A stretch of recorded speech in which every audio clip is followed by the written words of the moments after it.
Arizona,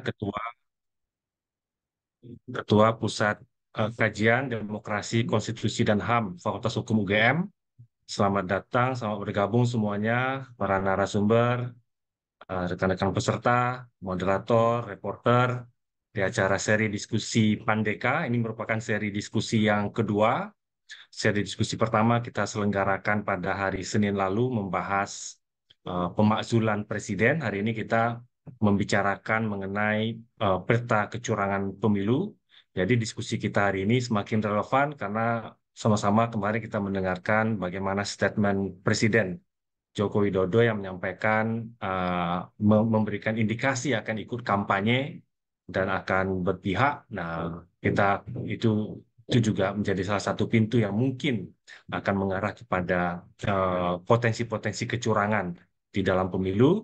Nah, hari ini kita sudah kedatangan tiga narasumber yang kredibel, yang punya pengalaman, punya pengetahuan yang baik tentang topik yang mau kita diskusikan pada hari ini. Izinkan saya memperkenalkan satu persatu. Pertama ada Mas Hadi Rahmat Purnama, SH-LLM. Beliau merupakan dosen di Fakultas Hukum Universitas Indonesia. Beliau lulus dari Fakultas Hukum Universitas Indonesia dan kemudian melanjutkan studi di Washington ya, di Washington ya, Mas Hadi ya.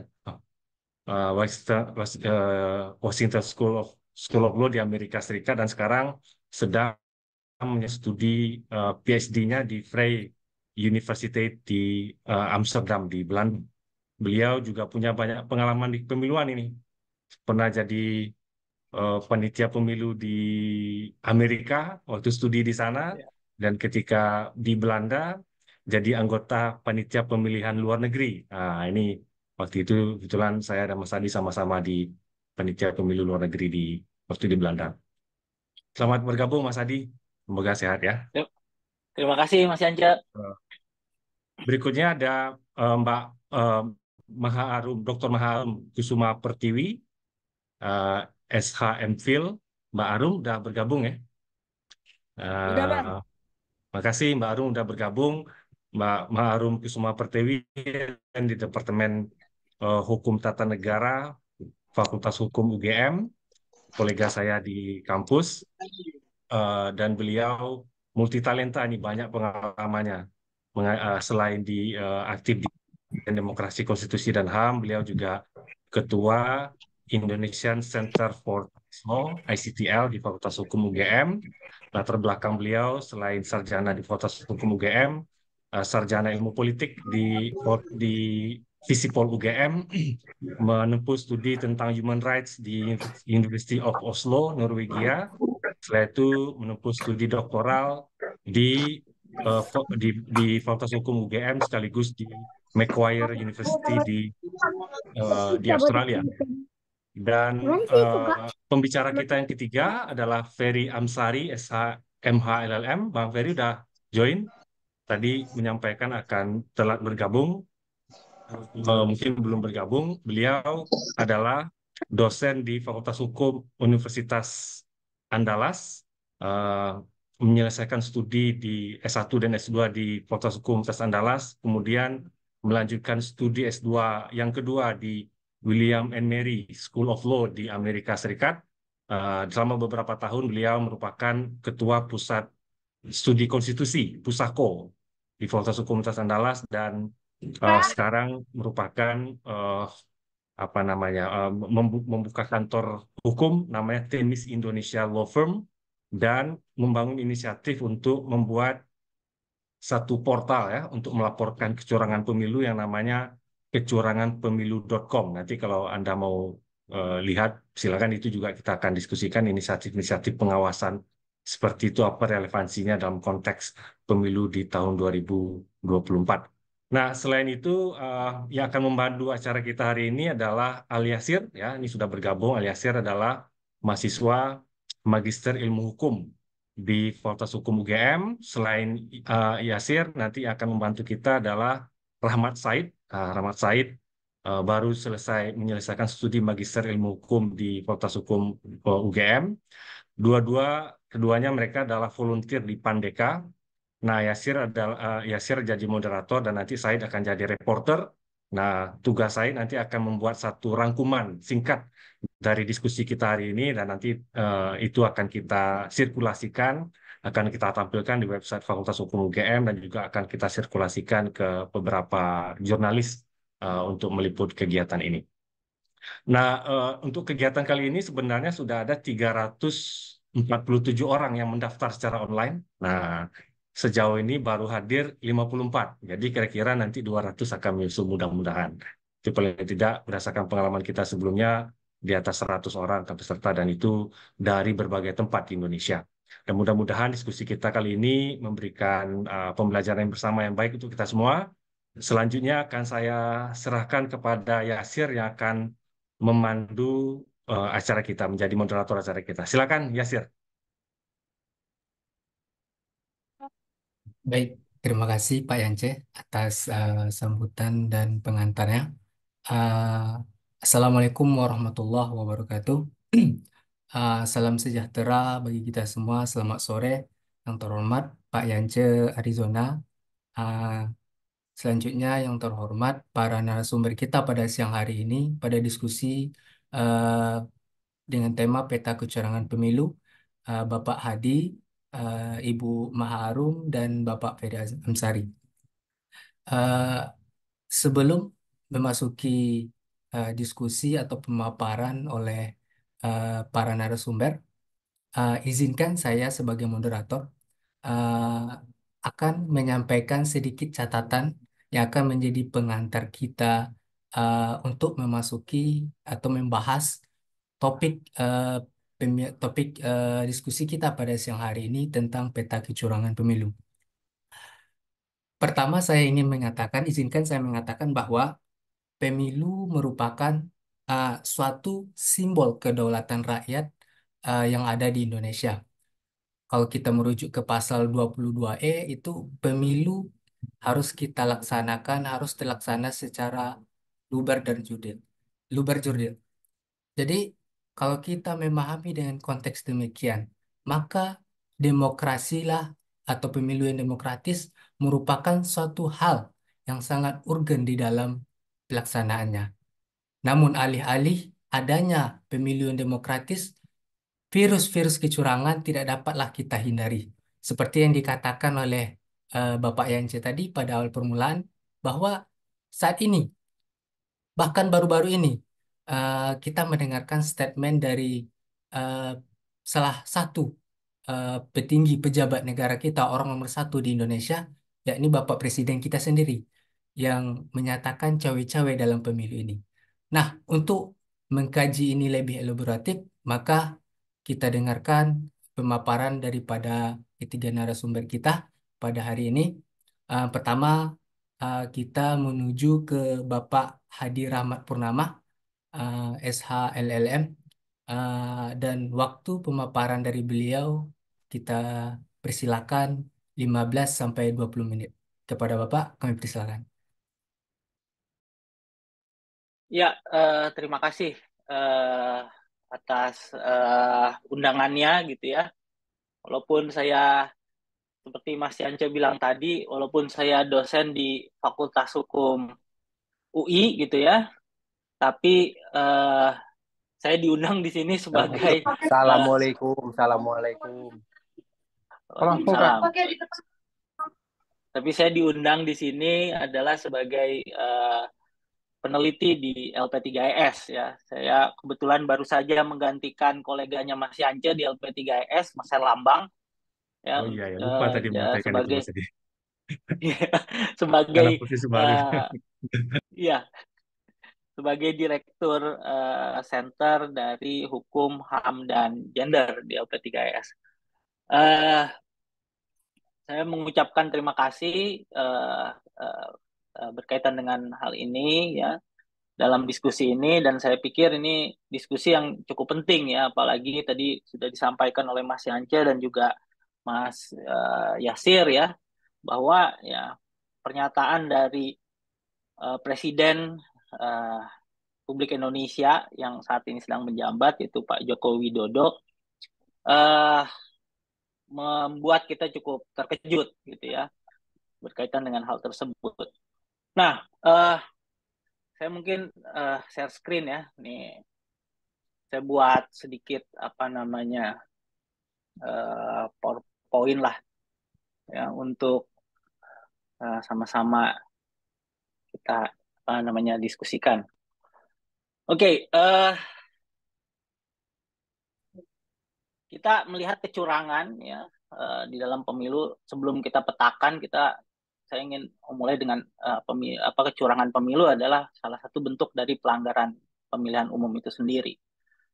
Nah, ini tentunya menjadi salah satu tantangan ya yang sangat besar gitu ya bagi kita ya dalam sebuah sistem negara demokrasi ya, di mana pemilu adalah satu hal yang memang perlu untuk kita jaga ya karena kita punya komitmen ya sebagai sebuah negara yang dalam bentuk republik ini ya, di mana sistem republik ini ya yang dipentingkan ya yang diutamakan ya adalah kepentingan publik ya sebagaimana kata dari republik itu, dan kita tahu bahwa kedaulatan di dalam konteks uh, sebuah negara ya seperti Indonesia yang berbentuk republik ini adalah di tangan rakyat. Maka itu sistem pemilihan umum itu adalah satu sistem, satu cara bagaimana kita memilih ya pemimpin ya, tapi tidak hanya pada konteks pemimpin ya, tetapi juga bagaimana partisipasi publik ya atau biasa disebut sekarang partisipasi publik yang bermakna ya, meaningful participation itu menjadi satu hal yang cukup penting. Nah, hanya saja seringkali kita berfokus ya pada isu partisipasi publik yang bermakna ini ya hanya pada saat pemilihan umum ya. Yang karena itulah merupakan sebuah momentum yang cukup besar ya yang juga cukup penting di dalam sistem ketatanegaraan kita. Ada beberapa hal yang bisa kita apa namanya lihat gitu ya di dalam suatu pelanggaran pemilu. Ya, jadi pelanggaran pemilu itu didefinisikan sebagai suatu tindakan yang bertentangan, melanggar, dan atau tidak sesuai dengan peraturan perundang-undangan ya, yang mengatur mengenai pemilu ini. Jadi itu yang perlu kita perhatikan sebenarnya. Ya, tindakan-tindakan apa saja yang kemudian dapat bertentangan, melanggar, atau tidak sesuai. Dan tentunya ya kan dalam hal ini kita punya undang-undang pemilu ya yang mengatur mengenai proses tersebut. Nah, kalau kita lihat dasar hukum dari pelanggaran pemilihan umum ya itu ada Undang-Undang Nomor 7 Tahun 2017 dan tentunya ada Peraturan Bawaslu Nomor 7 yang menjadi dasar dari penanganan atau temuan dan laporan mengenai pelanggaran pemilu. Nah, seperti apa sih jenis-jenis pelanggaran tersebut? Nah, pelanggaran tersebut bisa dilihat sebagai temuan adanya dugaan pelanggaran pemilu yang ditemukan dari hasil pengawasan atau pengawas pemilu oleh hasil investigasi dari Bawaslu. Ya, jadi Bawaslu mempunyai peranan yang cukup aktif sebenarnya dalam konteks ini. Yang kedua, yang ini juga merupakan partisipasi yang penting juga dari masyarakat ya terkait dengan adanya dugaan pelanggaran dalam bentuk laporan ya dari pemilihan umum itu sendiri yang disampaikan kepada Bawaslu, baik itu oleh warga negara Indonesia yang mempunyai hak pilih, peserta pemilu atau pemantau pemilu. Nah, kalau kemudian kita lihat dari substansinya, ya, sengketa atau proses ya yang terjadi antar peserta pemilu dan ini kalau dalam konteks sengketa proses, kemudian ada dalam konteks sengketa hasil ya yang ini bisa kita lihat ya dalam Mahkamah Konstitusi pada pemilu yang lalu ya 2019 ya. Kemudian ada tindak pidana pemilu ya yang mengenai apa namanya perselisihan antara mengenai penetapan suara hasil pemilu secara nasional dan kemudian pelanggaran etik ya. Dan ini juga cukup menarik juga ya dalam proses pemilu pemilu kita ya, ketika pencalonan presiden dan wakil presiden ya dimulai dengan sebuah pelanggaran etik ya yang diputuskan dalam MK ya berkaitan dengan putusan MK nomor 90. Nah, ini sebenarnya kalau dilihat dari kondisi ini nih cukup menarik untuk kemudian kita lihat ini bahwa dalam pemilihan umum kali ini cukup banyak hal yang bisa kita lihat. Wewenang di sini seperti Petun dalam sengketa proses, kemudian Bawaslu untuk sengketa pemilunya, kepolisian untuk tindak pidana, kemudian juga Mahkamah Konstitusi untuk sengketa hasil, dan tentunya ada DKPP ya berkaitan dengan etik ya. Nah, kalau kita lihat apa yang terjadi gitu ya di dalam pemilihan umum 2019 ya, adanya politik uang ya itu yang sampai saat ini juga masih terjadi gitu ya. Banyak para tim kampanye, pendukung atau yang mengampanye sendiri ya membagi-bagikan ya uang ya untuk memilih atau untuk mengambil simpati gitu ya dari uh, apa namanya para pemilih gitu ya. Dan kemudian juga adanya perusakan alat peraga kampanye itu juga masih terjadi. Di samping itu juga berkaitan dengan alat peraga kampanye ini juga banyak juga ditempelkan di pohon-pohon yang tidak semestinya gitu ya. Di jembatan-jembatan, di jalan atau di separator jalan gitu ya, yang ya beberapa kali itu juga ada beritanya ya yang kemudian apa namanya mengakibatkan kecelakaan bagi pengendara kendaraan bermotor ya. Ini juga ya perlu dilihat ya. Kemudian juga kampanye di tempat ibadah gitu ya, dan kemudian juga pemalsuan data pemilih. Nah, ini kalau berkaitan dengan data pemilih ini memang cukup kompleks ya. Pengalaman saya dengan Mas Yance waktu jadi PPLN itu juga cukup menarik sebenarnya data pemilih itu. Jadi kita itu melihat bahwa data pemilih ini memang kalau tidak apa namanya dicoklit gitu ya dengan baik itu bisa banyak sekali ya data-data yang double gitu ya, atau data-data yang bukan double bisa triple dan lain sebagainya gitu. Dan ini yang berbahaya karena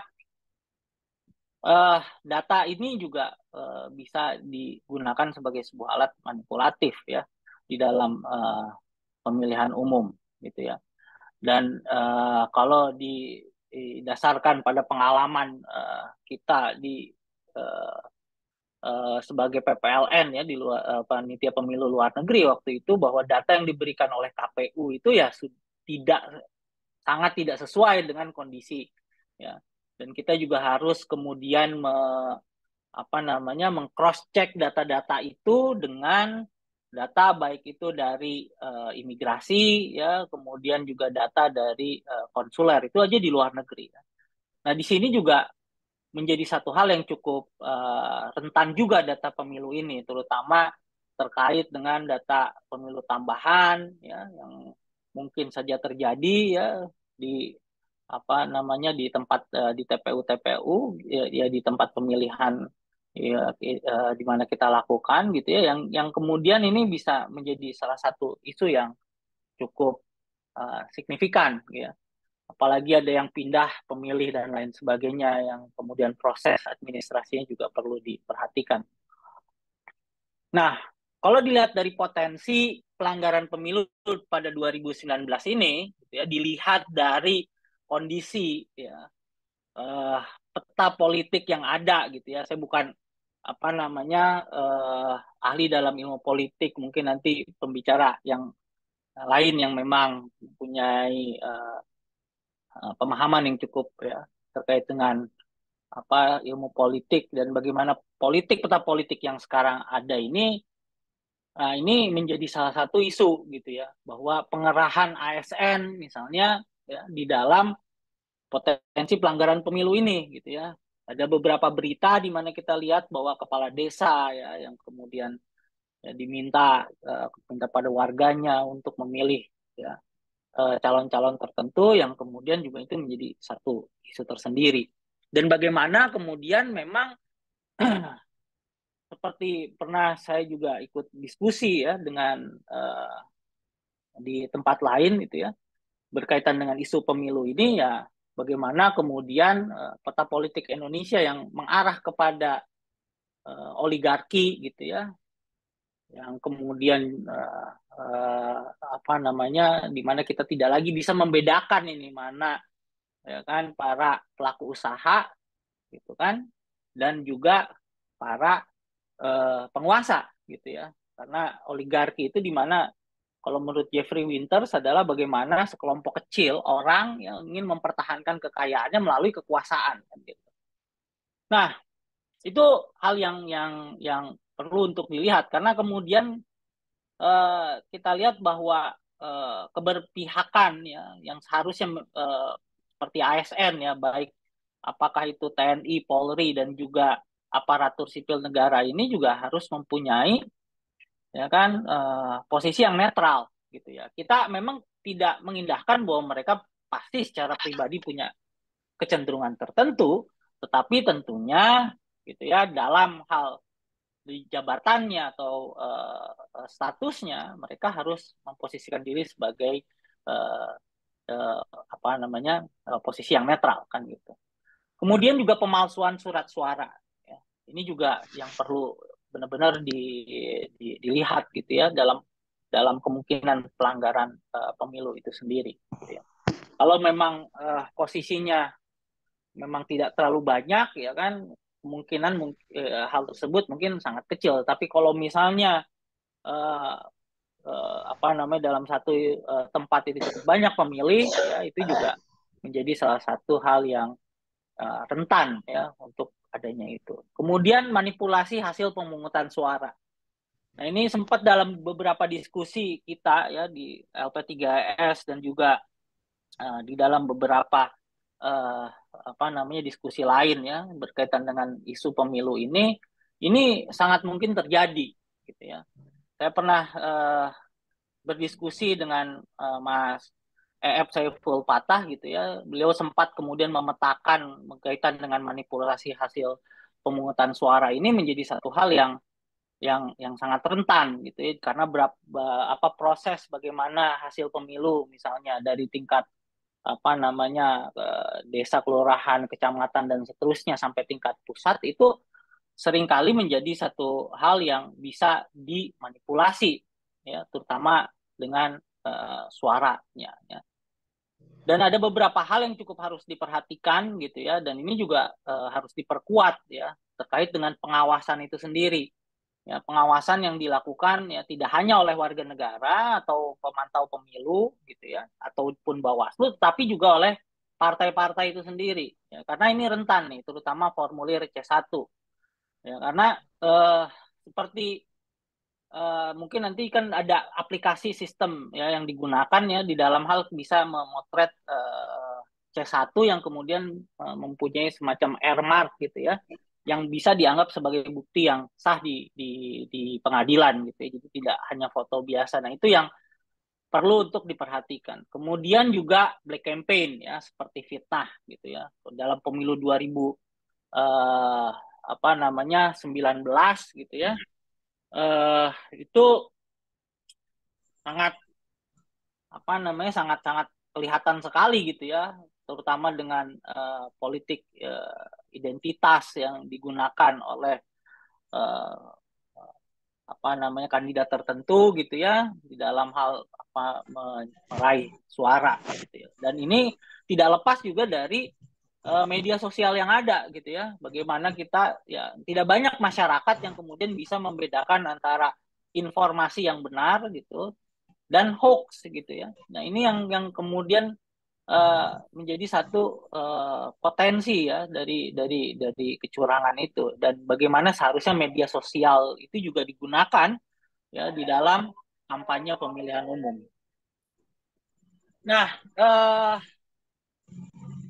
ini yang kemudian ini apa sebagai satu hal yang cukup apa namanya untuk penting ya adalah bagaimana melakukan pengawasan ini dengan baik. Apalagi kemudian kita tahu presiden yang masih ber apa namanya yang masih berkuasa, yang masih aktif ini juga mempunyai preferensi tertentu terkait dengan calon ya, presiden yang sekarang ini gitu ya. Nah ini yang kemudian dan juga pernyataan beliau seperti itu juga menjadi satu hal yang perlu dikritisi dalam hal pemilihan umum ini. Kenapa perlu dikritisi? Ya karena kalau saya melihat bahwa ya demokrasi Indonesia ini kan masih terlalu muda sebenarnya gitu ya. Jadi dan kita melihat gitu membandingkan di beberapa negara memang demokrasi itu kecenderungan trennya adalah tingkat demokrasi itu level demokrasi itu menurun. Nah, ini yang perlu kemudian jadi satu hal yang menjadi perhatian kita bahwa uh, uh, media sosial di satu sisi itu bisa menjadi alat yang cukup efektif, tapi di sisi lain juga ya kan bagi masyarakat yang memang tidak memahami ya kan bagaimana penggunaan sosial media itu menjadi satu alat yang untuk kemudian uh, berkampanye yang tidak benar atau black campaign ya. Nah, maka dari itu perlu ya menurut saya satu hal yang cukup penting nih untuk dipantau terus gitu ya berkaitan dengan kecurangan pemilu ini karena banyak sekali uh, uh, potensi-potensi akan hal tersebut gitu ya apalagi jika ya tadi kekuasaan yang ada ini kemudian mencoba melakukan intervensi dengan berbagai macam cara gitu ya terkait dengan hasil dari pemilu ini. Nah, harapannya tentunya adalah bagaimana menjaga pemilu ini tetap apa namanya transparan dan juga jujur dan adil kan gitu. Itu yang perlu kemudian dijaga gitu. Dan itu bukan satu pekerjaan yang sangat mudah melihat ya kan kondisi Indonesia yang sedemikian luas juga kemampuan dari para pemantau pemilu baik dan juga Bawaslu untuk kemudian benar-benar ya apa namanya memantau kondisi dari kecurangan-kecurangan yang mempunyai potensi yang cukup besar ya dan juga bagaimana ya kan kelompok-kelompok tertentu itu menggunakan alat-alat kekuasaan dan juga alat-alat pemerintahan untuk kemudian mengarahkan ya apa namanya suara itu kepada calon-calon atau calon-calon tertentu yang memang kemudian ya di mana kekuasaan ini kemudian bisa mempengaruhi dari hasil pemilu ini dan saya mendorong ya apa namanya cukup apa namanya cukup mengapresiasi gitu ya dengan adanya kerjasama nih di antara pemantau pemilu ya berkaitan dengan adanya atau proses adanya satu website yang memang bagaimana kita bisa melaporkan kalau memang terjadi kecurangan-kecurangan pemilu itu di pada pemilu tahun 2024 ini. Saya kira itu yang bisa saya sampaikan di dalam apa namanya seminar atau webinar kali ini ya dan mudah-mudahan nanti kita bisa apa lebih banyak berdiskusi ya uh, di dalam webinar ini. Saya cukupkan sekian, saya kembalikan kepada moderator. Terima kasih. Assalamualaikum warahmatullahi wabarakatuh. Waalaikumsalam warahmatullahi wabarakatuh. Baik, terima kasih Pak Hadi Purnama SH LLF atas paparannya. Uh, kita telah mendapatkan gambaran awal. Ternyata pelanggaran pemilu itu kita sebagai rakyat juga harus ikut andil selain adanya bahwa Badan Pengawas Pemilu dan kita juga harus mendorong partai politik untuk mengawasi kecurangan-kecurangan terkait terjadinya uh, pada pemilu ini. Untuk itu kita masuk ke pemateri kedua ialah Ibu Maha Arum Kusuma Pertiwi. Kepada Ibu waktu kami persilakan 15 sampai 20 menit. Silakan Bu. Makasih Mas Yasir, selamat sore semuanya. Bang Yance, Mas Hadi, tadi Mas Ferry juga sudah hadir. Saya izin tidak pakai PowerPoint, nanti PowerPoint-nya minta teman-teman yang di kuliah Mas Yasir juga kayaknya ada di kelas MHBK penyelesaian sengketa pemilu. Tapi tadi Mas Hadi sebenarnya sudah sampaikan sebenarnya banyak hal terkait dengan itunya ya pelanggaran kemudian sengketa di Bawaslu. Nah, saya sebelum nanti Mas Ferry karena ini gongnya petanya nanti ya kita akan bahas. Saya ingin tadi dipatik sedikit oleh Bang Yance. Saya mau komentari mungkin saya melihat ini kecurangan juga, tapi skalanya nasional. Jadi bukan peta per lokal lagi, ini nasional. Mungkin udah, saya bilang sih udah TSM juga ya. Nah, saya ingin komentar ke situ dulu, Bang Yance. Pertama, sebetulnya kenapa istilah yang digunakan, nanti Mas Ferry mungkin bisa share, yang digunakan adalah kecurangan. Jadi saya melihat ini adalah skema yang beyond atau lebih besar mungkin ya lebih umum daripada pelanggaran ataupun sengketa yang ada di Undang-Undang Pemilu.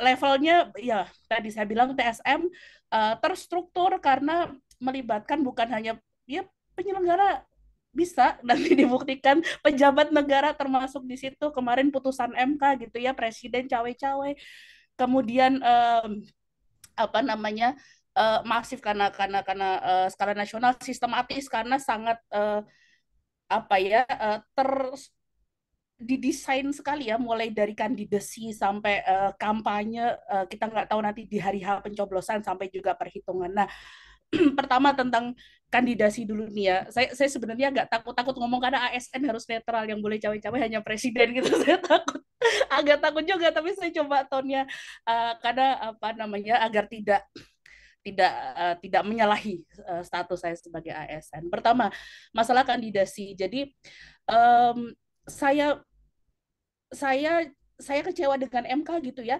Sudah 2 kali misalnya diminta untuk membatalkan kemarin tetapi tetap nggak mau gitu kan alasannya bahwa putusan pengadilan itu final dan mengikat putusan MK gitu ya.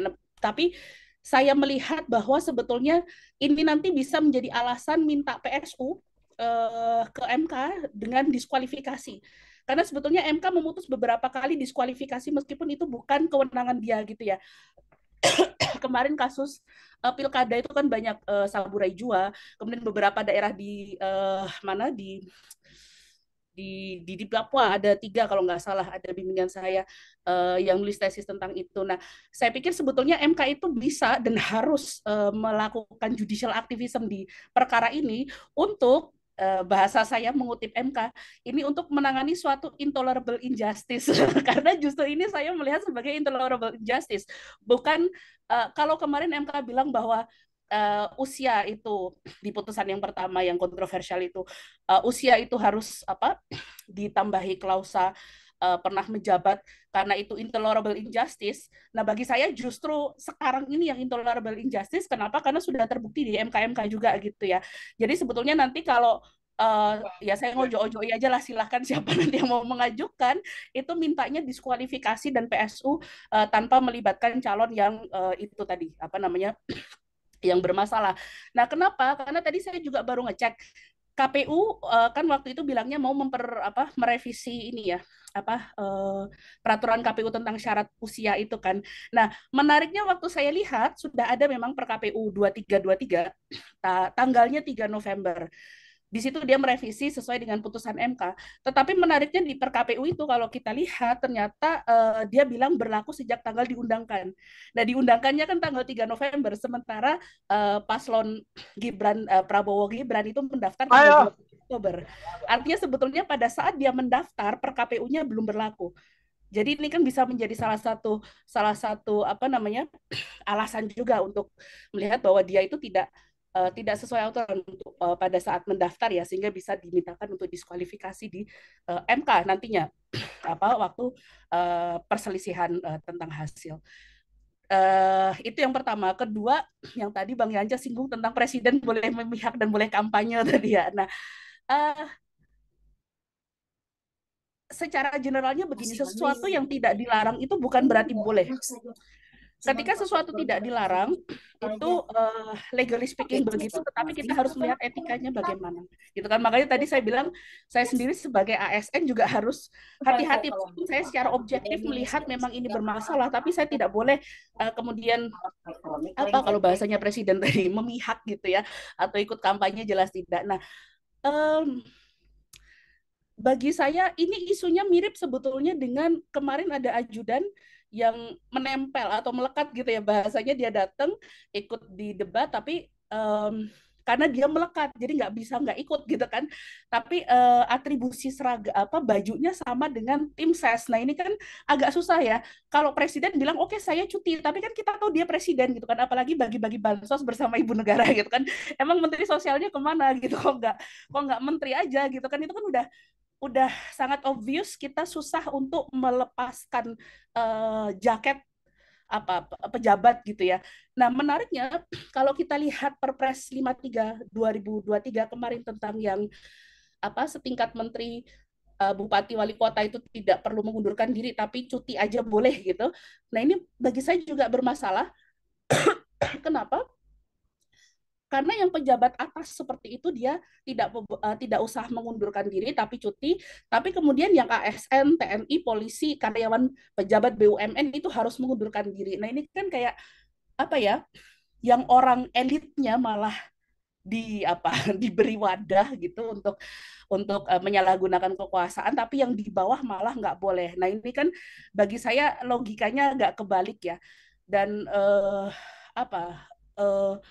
ada hal yang memang by design yang tadi ya standar ganda Zaki, by design bagi saya, makanya masuk TSM sebetulnya, karena mulai dari kandidasinya, syarat untuk kampanyenya dia nggak usah mengundurkan diri, itu kan semuanya dibuat oleh pihak yang tadi yang memang punya secara obvious dia sendiri bilang gitu kan, punya kepentingan dan memihak, jadi memang sudah sangat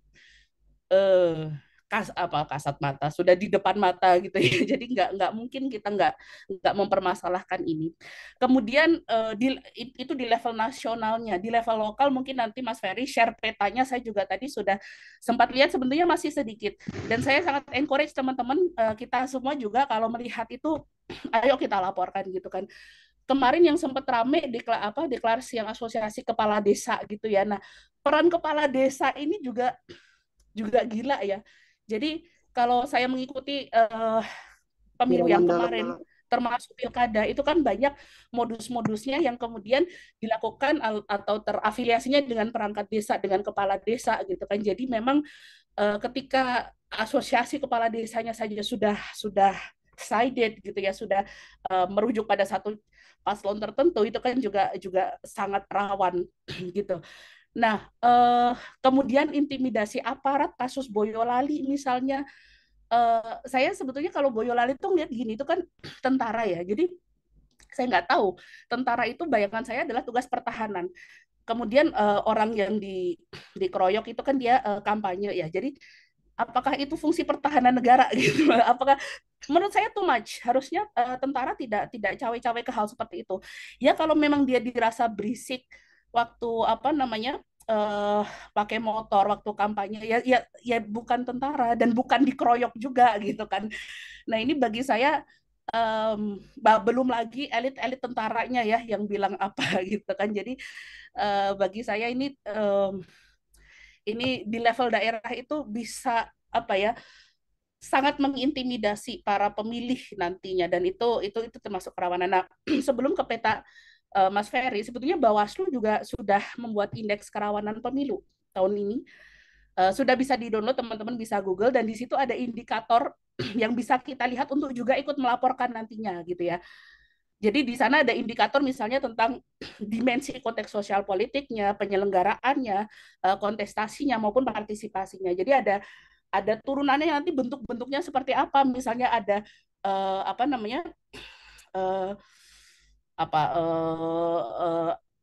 adanya penyerangan misalnya, kalau konteks sosial politiknya misalnya atribut pemilunya bagaimana gitu ya. Kecurangan-kecurangan yang sangat detail di situ ada yang dipakai oleh Bawaslu untuk memetakan kerawanan itu, dan jika kita memang melihat ini terjadi gitu, kita juga bisa ikut melaporkan. Nah, kalau di studinya Bawaslu itu yang sudah jadi ya kerawanan, jadi memang melihat potensi itu paling tinggi DKI Jakarta, kemudian Sulawesi Utara, Maluku Utara, Jawa Barat, Kalimantan Timur. Jogja DIY itu masih di tengah tapi agak bawah. Jadi saya kemarin kalau ngobrol misalnya dengan teman-teman Bawaslu, misalnya DIY itu Jogja itu sebetulnya ya dalam tanda kutip relatif aman, walaupun tidak tidak yang terendah ya, tetapi kalau dibandingkan dengan daerah-daerah lain yang lebih rawan itu banyak. Nah, terakhir saya mau bilang bahwa kita warga juga harus melapor jika melihat itu gitu ya. Bisa langsung ke Bawaslu ataupun nanti lewat platform ini petanya Mas Ferry ini kan kita juga bisa ikut melaporkan. Dan apa namanya, yang ingin saya bilang terakhir bahwa kecurangan itu terjadi bukan hanya di hari H gitu ya. Jauh-jauh hari kita sudah lihat saat ini sedang kampanye itu juga rawan, kemudian sampai perhitungan dan juga apa nanti sampai selesainya. Jadi bukan hanya hari H tanggal 14 Februari, tapi kita juga juga perlu waspada, perlu melihat dan perlu aktif melaporkan juga jika terjadi kecurangan di semua tahapan pemilu itu. Dari saya cukup, Mas Yasir, nanti kita bisa lanjut diskusi. Terima kasih. Baik, terima kasih Bu Arum atas pemaparannya. Cukup menarik yang disampaikan oleh Bu Arum tadi, yang mana beliau melihat secara nasional bahwa pemilu kita ini sudah didesain oleh para elit politik, yang mana mulai dari putusan MK yang melanggar kode etik gitu, terus lanjut kepada terakhir PKPU yang bermasalah, terus dan pada akhirnya ya, perlu kita pertanyakan terkait netralitas ASN, netralitas TNI sebagai penyelenggara negara. Baik, untuk lebih mendalam lagi terkait pembahasan peta kecurangan pemilu kita pada hari ini, kita masuk kepada pemateri kita atau narasumber kita yang ketiga, yakni Bapak Ferry Amsari, SH, MH, LLM. Kepada Bapak, waktu dan tempat, kami persilakan. Terima kasih Mas Yasir. Dr. Arum.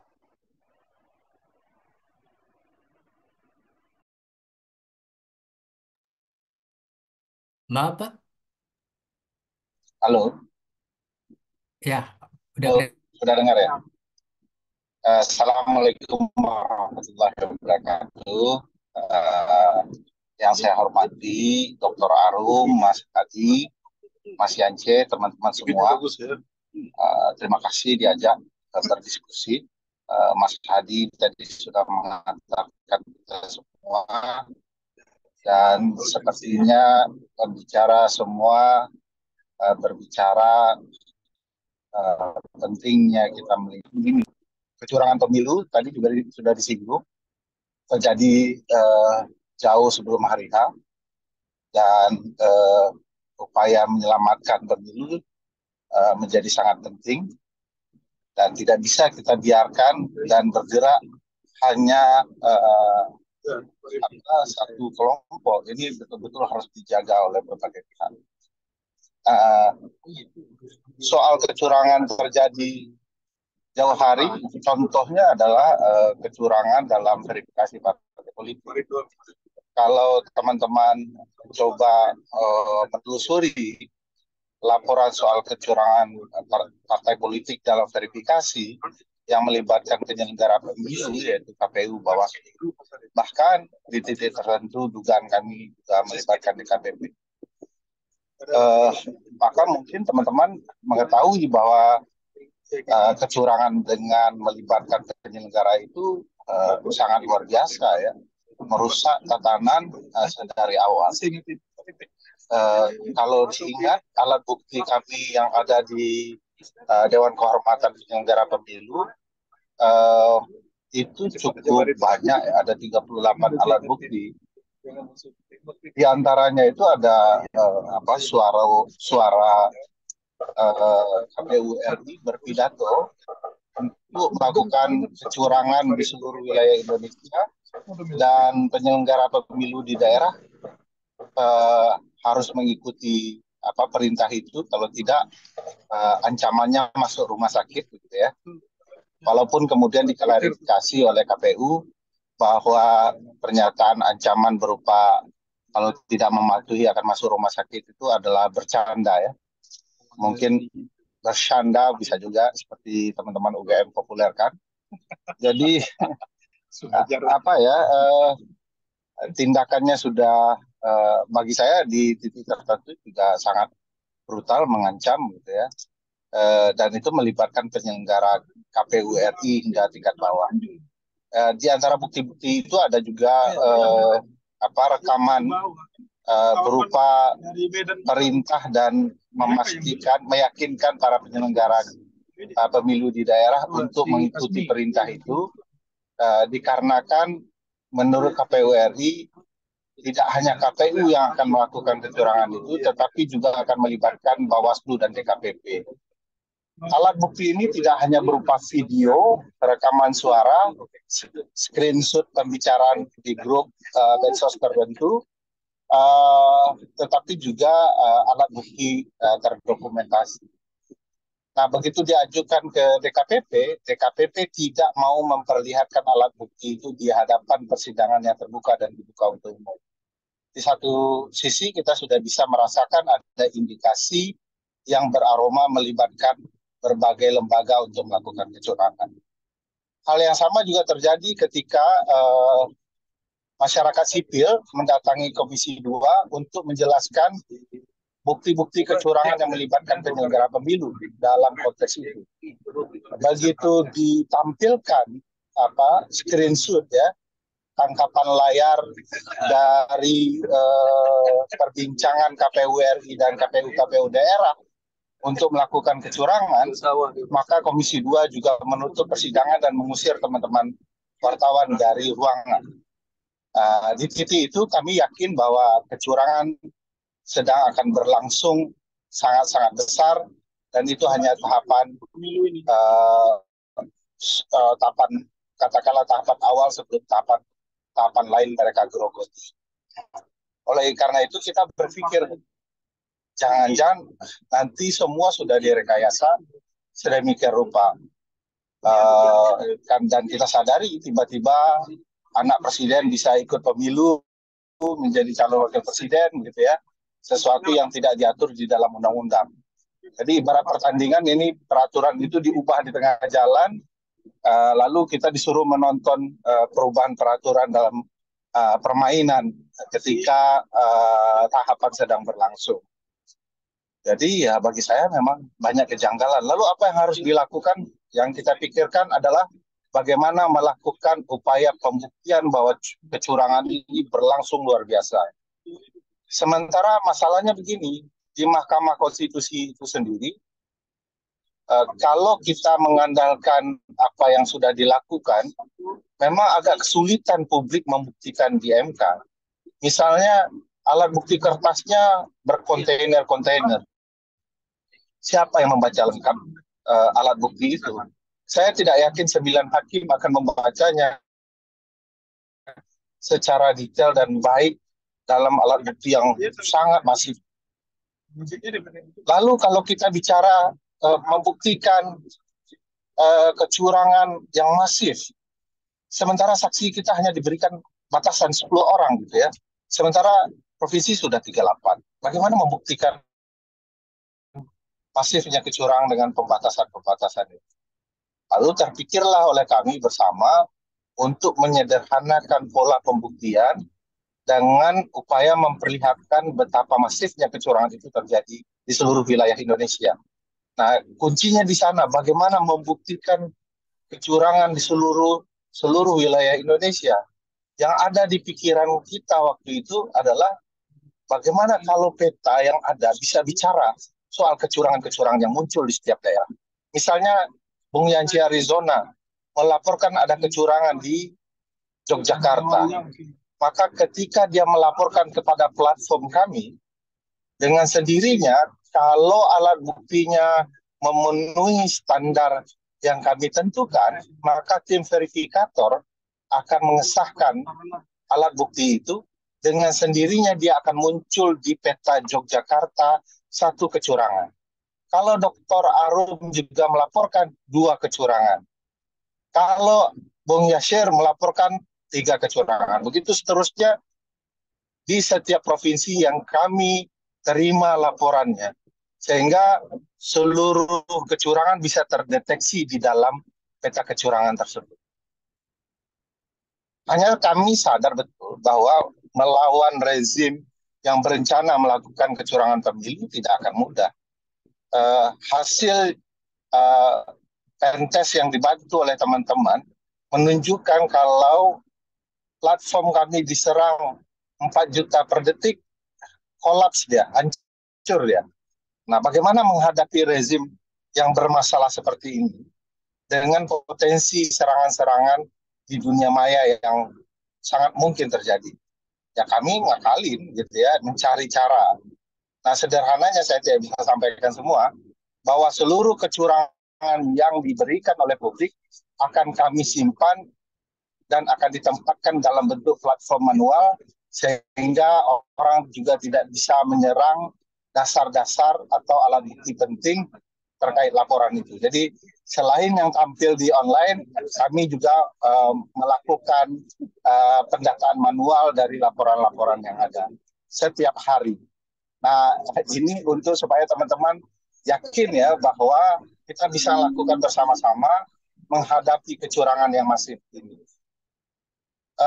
Bagi saya ya tentu butuh semua orang ya teman-teman. Saya tentu berterima kasih sama teman-teman Pandeka UGM ya yang berupaya membantu kami menjelaskan platform ini. Dan imajinasi saya kalau 90 orang yang ada di ruangan diskusi ini bergerak sebelum hari hingga selesai pemungutan suara untuk memastikan suara pemilu kita diselamatkan, itu sudah sangat membantu luar biasa. Nanti kami juga akan membantu teman-teman dengan mengirimkan bagaimana pola pelaporan itu dan bagaimana cara mengisinya dengan baik. Kami juga akan melibatkan teman-teman yang lain ya untuk mempromosikan agar mudah dipahami dan dikenali platform ini dan orang kemudian bisa menggunakannya sebagai alat kecurangan. Kami tidak bergerak sendiri, platform ini bukan satu-satunya. Ada Jaga Pemilu, Jaga Suaramu, dan lain-lain. Teman-teman itu berkonsentrasi kepada form C1 hingga C7. Dan itu kalau terjadi kecurangan di formulir, maka kami akan sedot dan akan posisikan di mana kecurangan itu terjadi, di mana form C1 atau C7-nya dicurangi, maka kami akan tampilkan di dalam peta. Nah, kenapa kami harus mulai? Tadi Dr. Arum bilang tidak hanya di hari H.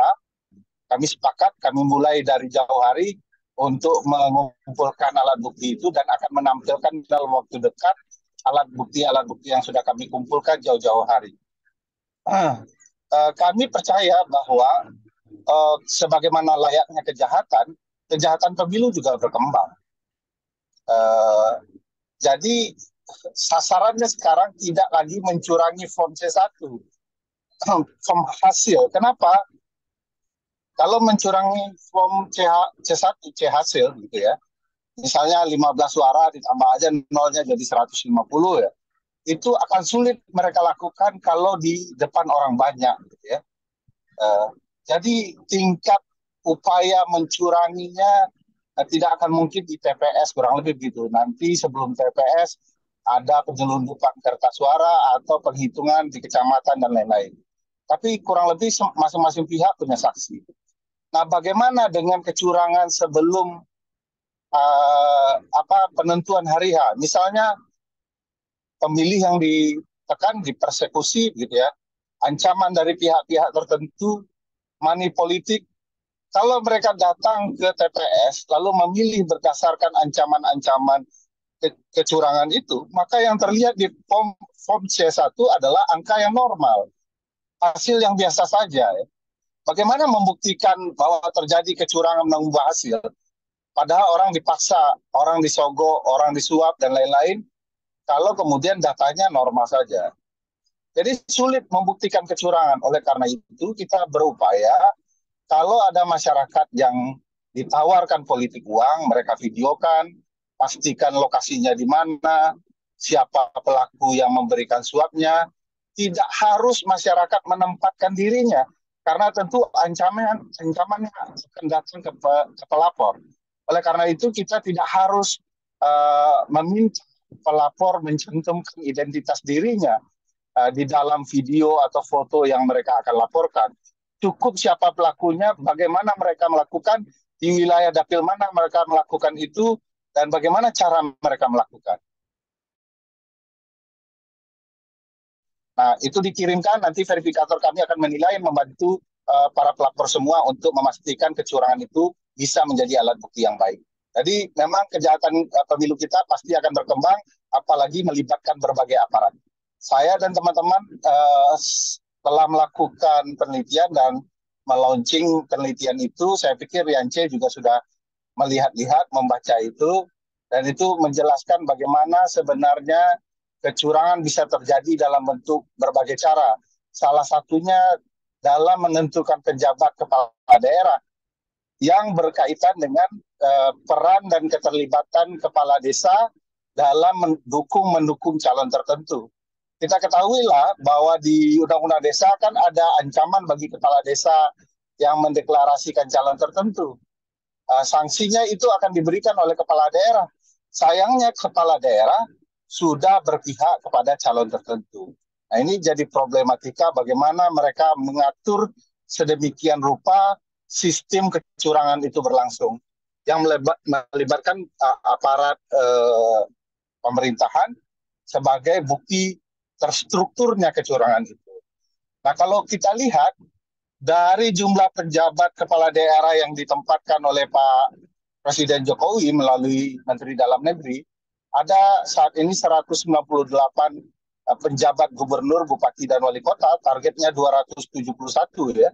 Kalau kita lihat, di wilayah mereka itu saja, jumlah DPT yang mereka kelola adalah sebesar 102 juta pemilih. Itu setengah jumlah DPT nasional. Artinya cerita 50% bukan tidak mungkin berlangsung dari upaya penempatan kepala daerah ini. Nah, ini bagi kami juga bagian yang sistemik dalam upaya melakukan kecurangan yang dampaknya bisa menimbulkan masifnya perbuatan curang itu. Karena mereka berupaya mengendalikan jumlah pemilih yang ada di daerah masing-masing. Nah, saya dan teman-teman juga sedang berupaya mendata keterlibatan aparat keamanan dan militer ya. Tapi kami mungkin di belakangan hari ya, mendekati hari H yang akan mengeluarkannya. Untuk menjelaskan kepada publik bahwa ini paket komplit ya, kecurangan.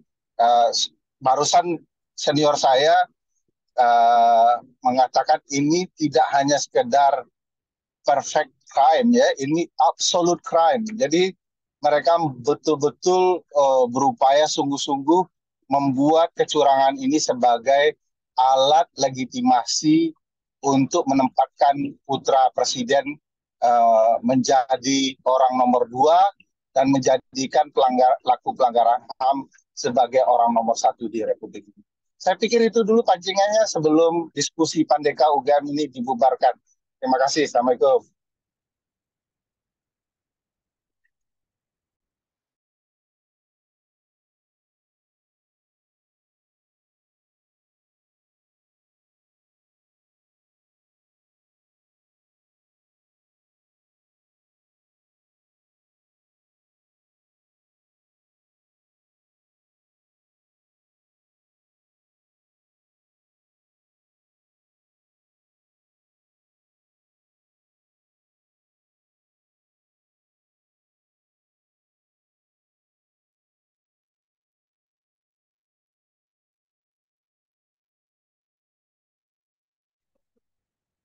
Baik,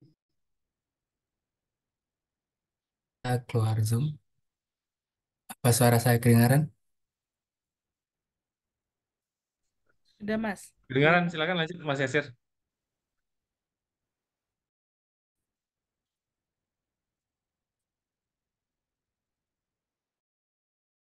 jaringan bermasalah.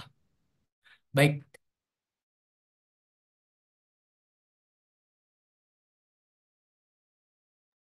Mungkin di off aja kameranya.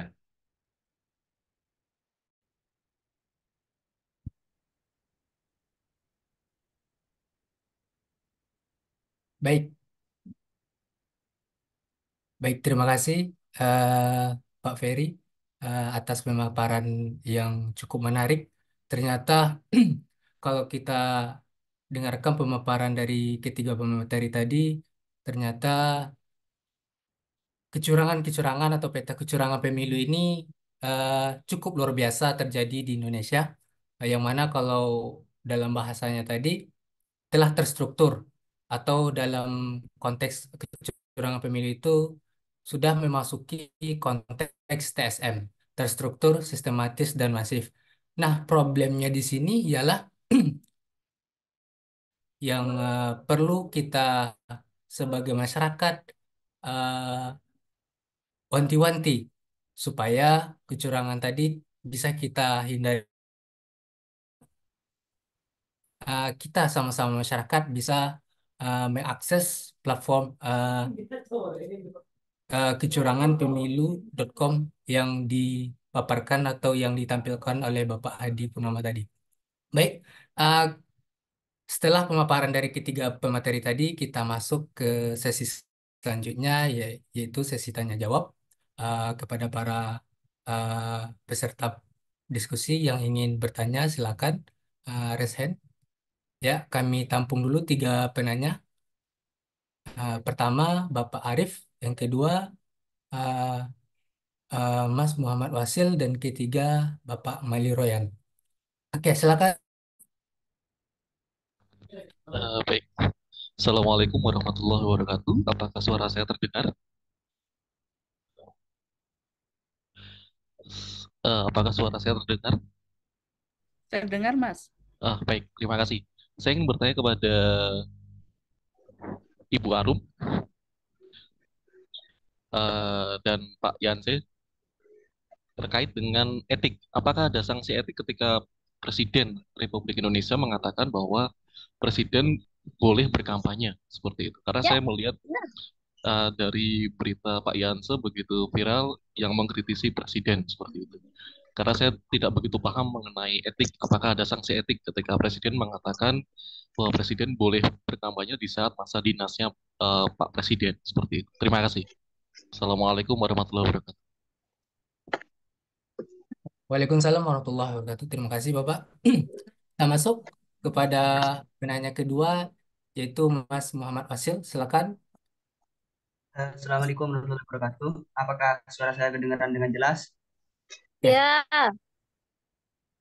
Ya, Izin kepada Bapak Hadi Purnama, saya ingin menanyakan terkait statementnya Presiden yang bilang Presiden itu boleh memihak. Itu menjadi konsideren terhadap Undang-Undang Pemilu Nomor 7 Tahun 2017. Lebih tepatnya di pasal 283 ayat 1.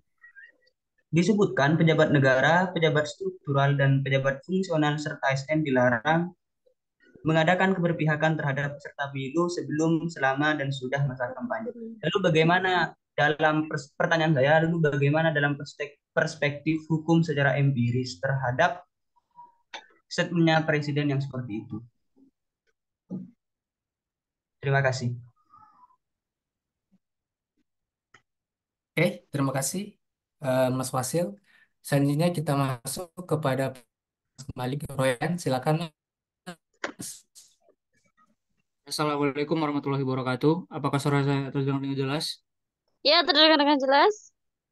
Ya, ya. Sebenarnya pertanyaan saya ini sama dengan pertanyaan Pak Arif tadi ya sebelumnya soal sanksi etik itu tadi. Karena kan emang kalau misalnya seorang pejabat negara itu ada nggak itu kayak secara yuridis itu ketika dianya ikut mengkampanyekan salah satu paslon, ada nggak yang menghakimi argumentasi dianya seorang pejabat negara? Itu yang pertama gitu kan. Terus yang kedua, sebenarnya saya bingung gitu. Apa ya, bicara soal pemilu ini yang udah didesain oleh para elit politik gitu kan. saya ini seorang anak dari PNS gitu kan. Ini kadang memang secara plek gitu emang bener-bener didesain gitu kan. Orang tua saya entah kenapa memang kebanyakan bukan orang tua saya, teman-teman orang tua saya yang PNS itu seakan-akan mereka disuruh netral, tapi suara mereka udah sampai di Jakarta dan itu udah ditetapin gitu dan mereka terus memilih ini gitu. Nah, sehingga bagaimana sikap kita sebagai sebagai masyarakat sipil ataupun eh, orang-orang yang mengerti hukum gitu kan dalam melihat kasus tersebut gitu. Terima kasih. Baik, terima kasih Mas Malik Royan. Saya akan coba minta kepada para narasumber untuk menjawab bagaimana Pak Hadi, Bu Arum, dan Pak Ferry Amsari. Pertanyaan pertama dari Mas Ari yaitu terkait dari sanksi etik presiden yang melakukan kampanye. Yang kedua yaitu berkaitan dengan pertanyaan Mas Fasil, yaitu statement presiden, yang mana kalau kita compare ke pasal 183 Undang-Undang Pemilu yang melarang pejabat negara untuk ikut kampanye. Dan ketiga, yang terakhir yaitu Mas Malik Royan, yaitu konteksnya eh, netralitas para ASN, yang mana eh, terus didorong supaya mereka tetap netral dalam pemilu ini. Oke, terima kasih. Eh, Silakan kepada eh, Bapak narasumber kita. Pertama kita ke Bapak Aku Hadi ya. Purnama. Oke, terima kasih ya pertanyaannya. Jadi kan gini, eh di Indonesia ini ya kan kita masih baik. Orang awam kita ini juga seringkali itu tidak bisa membedakan antara pribadi individu gitu kan dengan jabatannya kan gitu. Dan seringkali hal ini juga menjadi salah satu yang apa namanya disalahgunakan gitu ya. Pertama antara kepentingannya sebagai pribadinya individunya gitu kan dengan kemudian menggunakan kewenangan atau jabatannya. Dan ini kan yang menjadi dasar dari apa pelanggaran dan juga kecurangan pemilu itu sendiri. Jadi bagaimana orang ya kan yang memiliki jabatan tertentu apalagi jabatan publik atau kekuasaan kemudian menggunakan kekuasaannya untuk kepentingan pribadinya kan gitu. Kita tidak masalah misalnya jika seseorang ya mempunyai kepentingan pribadi karena itu sesuatu yang sangat manusiawi sebenarnya kan gitu ya. Tetapi kemudian kita harus memisahkan nih ya kan antara dia sebagai pejabat publik dan dia sebagai individu. Maka dari itu penting sebenarnya ya kan bagi para calon apakah calon presiden, wakil presiden, calon legislatif dan lain sebagainya, dia harusnya mundur dulu dari jabatan publiknya. Ya kan sebelum dia kemudian melakukan tindakannya. Tapi hal ini kan seringkali menjadi sangat rancu ya di dalam uh, pemahaman kita ya sebagai masyarakat gitu. Nah tentunya kalau ditanya apakah presiden boleh memihak ya tentunya sebagai pejabat publik tadi juga disebutkan juga dasarnya di dalam undang-undang pemilu ya nggak boleh yang namanya pejabat publik mau itu dari presiden sampai tingkatan yang paling bawah sekalipun ya itu kemudian ya kan dia tidak netral dalam jabatannya kan gitu. Nah ini yang perlu kemudian apa namanya diperhatikan dengan baik gitu karena posisi atau status jabatan itu kan apa namanya mempunyai kewenangan ya bahkan mempunyai kekuasaan tertentu ya penyalahgunaan dari kewenangan kekuasaan tertentu itu yang menjadi masalah itu bisa menjadi permasalahan hukum ya kan jika memang kemudian tindakannya tersebut ya dilakukan dalam jabatannya gitu ya kemudian itu adalah dianggap sebagai sebuah pelanggaran gitu ya maka kemudian ya itu harusnya bisa dihukum atau bisa juga melanggar etik gitu dan juga tidak etis gitu ya bagi seorang pejabat ya kan kemudian untuk pejabat publik untuk melakukan kampanye gitu makanya dia perlu untuk kemudian resign atau mundur sebenarnya dari jabatannya ataupun mungkin aturannya juga ada yang dinyatakan cuti gitu ya cuma kan cuti ini kadang-kadang disalah persepsikan gitu ya berkaitan dengan cuti ini gitu ya tidak hanya kemudian kalau cuti gitu dia masih mungkin saja menggunakan kewenangan atau kekuasaannya, bahkan kemudian menggunakan fasilitas negara gitu ya untuk apa namanya melakukan tindakan-tindakan yang memang menjadi kepentingan pribadinya. Nah, ini yang memang menjadi satu permasalahan tersendiri gitu ya. Nah, dalam pernyataan Pak Jokowi ya, yang terakhir ini yang perlu kemudian benar-benar ya kan beliau ini juga harus tahu gitu ya posisinya dia adalah sebagai presiden. Maka sebagai presiden dia tidak bisa kemudian menyatakan itu kecuali nih dia menyatakan diri bahwa dia memang mundur dulu atau cuti atau mundur lah dari posisinya sebagai presiden gitu ya. Ya kan jadi tidak perlu kemudian menjadi sebuah kontroversi kan gitu. Tapi kalau misalnya Yang kita 6 dah, mau nggak mau. lihat gitu ya kalau saya coba membandingkannya dengan apa yang ada di Amerika Serikat memang mungkin gitu ya seperti misalnya Obama kemudian mendukung ya apa namanya calon presiden dari Demokrat gitu ya dulu gitu kan seperti itu. Dan ini nah tapi kan coba kita lihat ini dalam perspektif masyarakatnya kan gitu. Nah, masyarakat kita ini belum bisa tuh membedakan hal tersebut dengan baik ya. Karena itu penting untuk bisa membedakan itu. Nah, kalau kemudian presiden menyatakan hal seperti itu bahwa dia boleh berpihak dan lain sebagainya ya, maka presiden ya kan sudah tidak netral lagi. Jelas itu merupakan pelanggaran kan gitu. Ya kan kalau dia tetap kemudian melakukan tindakan-tindakan tersebut ya itu berarti menjadi sebuah kecurangan kan gitu ya. Nah, jadi itu yang kemudian benar-benar harus diperhatikan gitu ya. Dan bagaimana kemudian para pejabat ini, ya, pejabat publik terutama adalah menjaga ya kan netralitasnya gitu. Jangan kemudian dibebankan kepada ASN seperti Mbak Arum tadi bilang gitu ya. Mbak Arum ini kan agak-agak ngeri-ngeri sedap ya Mbak Arum sebagai ASN gitu ya untuk membuat sikap gitu. Jangan kemudian dibebankan kepada bawahan seperti itu untuk kemudian tidak netral padahal kemudian ya kan pejabat-pejabat publiknya sendiri itu juga menggunakan apa kewenangan dan kekuasaannya untuk menjadi tidak netral juga dan ini yang kemudian harus benar-benar kita cermati dengan baik gitu. Ya, jadi penting gitu ya bagi apa pejabat publik itu untuk memisahkan mana dirinya mana jabatannya gitu dan itu juga harus juga dilatih gitu ya harus diberikan pemahaman juga gitu ya kepada masyarakat mana dia sebagai pejabat publik, mana dia sebagai pribadi gitu. Ya karena tadi ya kaitannya adalah dengan kekuasaan dan kewenangan. Nah, ini yang bisa disalahgunakan gitu. Nah, ini yang penting kemudian untuk tetap dijaga gitu.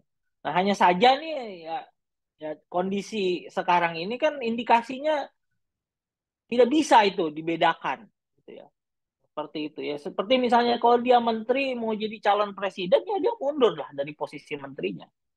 Harusnya begitu. Kan gitu. Dan tidak ada lagi fasilitas negara yang diberikan kepada yang bersangkutan kan gitu. Semuanya digunakan fasilitas pribadinya dia gitu ya. Atau kalau memang dia dari partai ya fasilitas partainya yang digunakan tapi bukan fasilitas negaranya kan gitu. Ya, apapun jabatan publik itu ya atau apapun jabatan di pemerintahannya itu gitu ya. Dan saya juga ingin menyinggung begini gitu ya. Nah, jangan sampai kemudian kita mengalami sebuah degradasi gitu ya dalam konteks ini ya, dalam konteks penggunaan ya kekuasaan ini untuk kemudian menentukan hasil pemilu seperti ini gitu ya. Jadi jangan sampai kita kembali lagi ke zaman Orde Baru gitu. Ya kan? Kalau zaman Orde Baru bapak saya PNS dulu ya kan bapak saya PNS gitu kan ya mau nggak mau bapak saya ya harus milih Golkar waktu itu gitu ya karena memang lainnya begitu walaupun anaknya bebas milih yang mana aja kan gitu ya karena saya anaknya bukan PNS kan gitu ya kan nah baru ketahuan setelah itu ternyata ya kan bapak saya pensiun masuk masa reformasi ya bapak saya nggak milih Golkar lagi gitu ya kan begitu jadi dapat dalam reformasi ini kan kita mempunyai kebebasan ini gitu ya, dan dalam sistem demokrasi ini kan ada kebebasan untuk melakukan itu. Jadi tolong perlu untuk dilihat gitu ya, dalam konteks ini. Jadi kalau ditanya apakah itu melanggar etik, ya iyalah, jelas gitu. Bahkan bukan hanya melanggar etik gitu, jelas-jelas itu melanggar hukum, yaitu undang-undang pemilu itu sendiri, bahwa pejabat negara, ya kan, pemerintah itu harus dalam posisi yang netral di dalam pemilu ini, kan gitu. Kalau kita punya preferensi, itu kan hal yang wajar dari setiap orang. Tapi bagaimana preferensi itu jangan dimunculkan sebagai jabatannya, tapi sebagai pribadinya. Gitu. Nah, itu yang perlu benar-benar kita sama-sama pahami, dan mungkin kita sama-sama juga diseminasi hal tersebut ya kepada masyarakat. Ya, jadi tadi bukan hanya masalah etik, ini sudah masalah pelanggaran. Kalau presiden memang melakukan, ya kan, kampanye gitu, apalagi kampanye untuk anaknya kan gitu ya, atau kampanye untuk calon presiden yang ada anaknya di situ kan gitu ya, ya nggak bisa juga kayak begitu gitu, dan itu sudah melanggar, ya kan. Nah, kalau mau ya beliau silahkan ya, mundur dulu lah jadi jabatannya kan gitu, sehingga kemudian jelas gitu ya. Mungkin itu yang bisa saya sampaikan ya, berkaitan dengan pertanyaan tadi ya. Terima kasih, saya kembalikan ke Mas Yaser. Oke, terima kasih Bapak. Kita dengarkan jawaban dari Ibu Ma'arum. Kepada Ibu, kami persilakan. Makasih Mas Yasir, tapi saya mau minta tolong ini. Mumpung ada Bang Yance, bantu jawab dong Bang Yance. Karena kemarin Senin juga habis diskusi tentang ini. Tapi saya pribadi, saya bilang pelanggaran etik, pelanggaran hukum itu menjadi salah satu alasan untuk mengajukan pemakzulan presiden ya. Tapi memang proses politiknya, apakah jangan-jangan nanti nggak keburu gitu kan, selalu semua proses impeachment atau pemakzulan di Indonesia itu kan panjang ya, mulai dari hak angket dulu apa segala macam. Tapi saya nggak tahu kalau ini kekuatan politik motornya besar, mungkin bisa jadi. Nah, saya minta Bang Yance mungkin bantuan, kemarin Senin gimana diskusinya tentang pemakzulan, apakah ada possibility ke sana Bang Yance? Ya, kemarin diskusi dengan Mas Zainal Arifin Mohtar dan juga Dodi Ambardi ya tentang pemakzulan. Nah, diskusinya itu memang dari sisi enabling condition sebenarnya itu sudah cukup banyak beberapa skandal, misalkan baik itu skandal Mahkamah Konstitusi, skandal KPK ya, eh, dan eh, beberapa persoalan lain ya, IKN termasuk sebenarnya gitu ya. Beberapa hal sebenarnya bisa didorong untuk termasuk pernyataan cawe-cawe presiden gitu ya, itu bisa menjadi salah satu faktor untuk mendorong ke arah proses impeachment presiden atau pemakzulan presiden.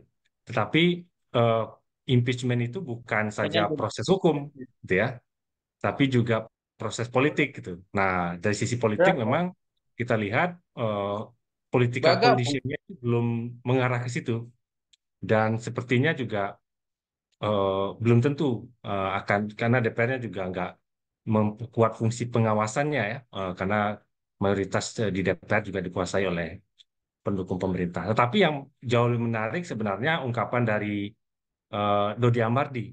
Jadi hukum tergantung dengan politik, tetapi politik pun sebenarnya itu sangat bergantung dengan ekonomi.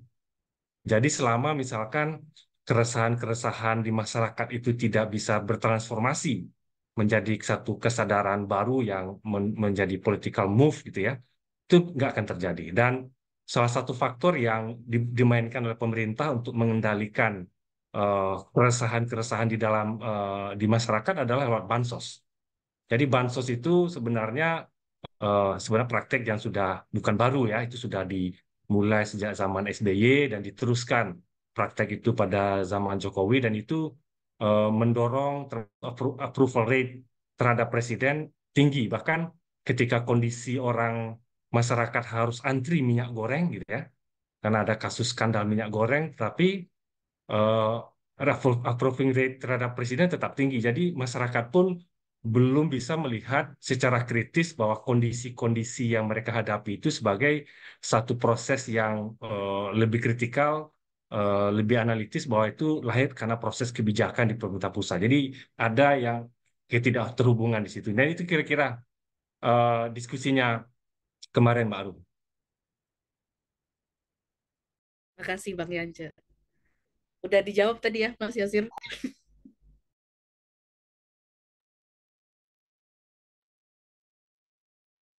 Baik, Bu. Terima kasih, Bu Arum dan Pak Yance. Uh, Selanjutnya kita dengarkan bagaimana tanggapan dari Bapak Ferry Amsari terkait dengan pertanyaan yang disampaikan oleh para peserta Zoom. Ya, terima kasih responnya teman-teman semua. Saya mau bilang begini, secara normatif, ya pada dasarnya memang ada aturan umum bahwa presiden, pejabat dan segala macamnya itu dilarang. Tapi kan ada pasal pengecualiannya ya, pasal 281 Undang-Undang Pemilu yang memperbolehkan presiden untuk berkampanye. Dan dalam logika hukum tata negara ya boleh saja presiden berkampanye di mana-mana begitu. Cuma problematikanya begini, dia tidak terpisah dengan sistem politik yang ada ya.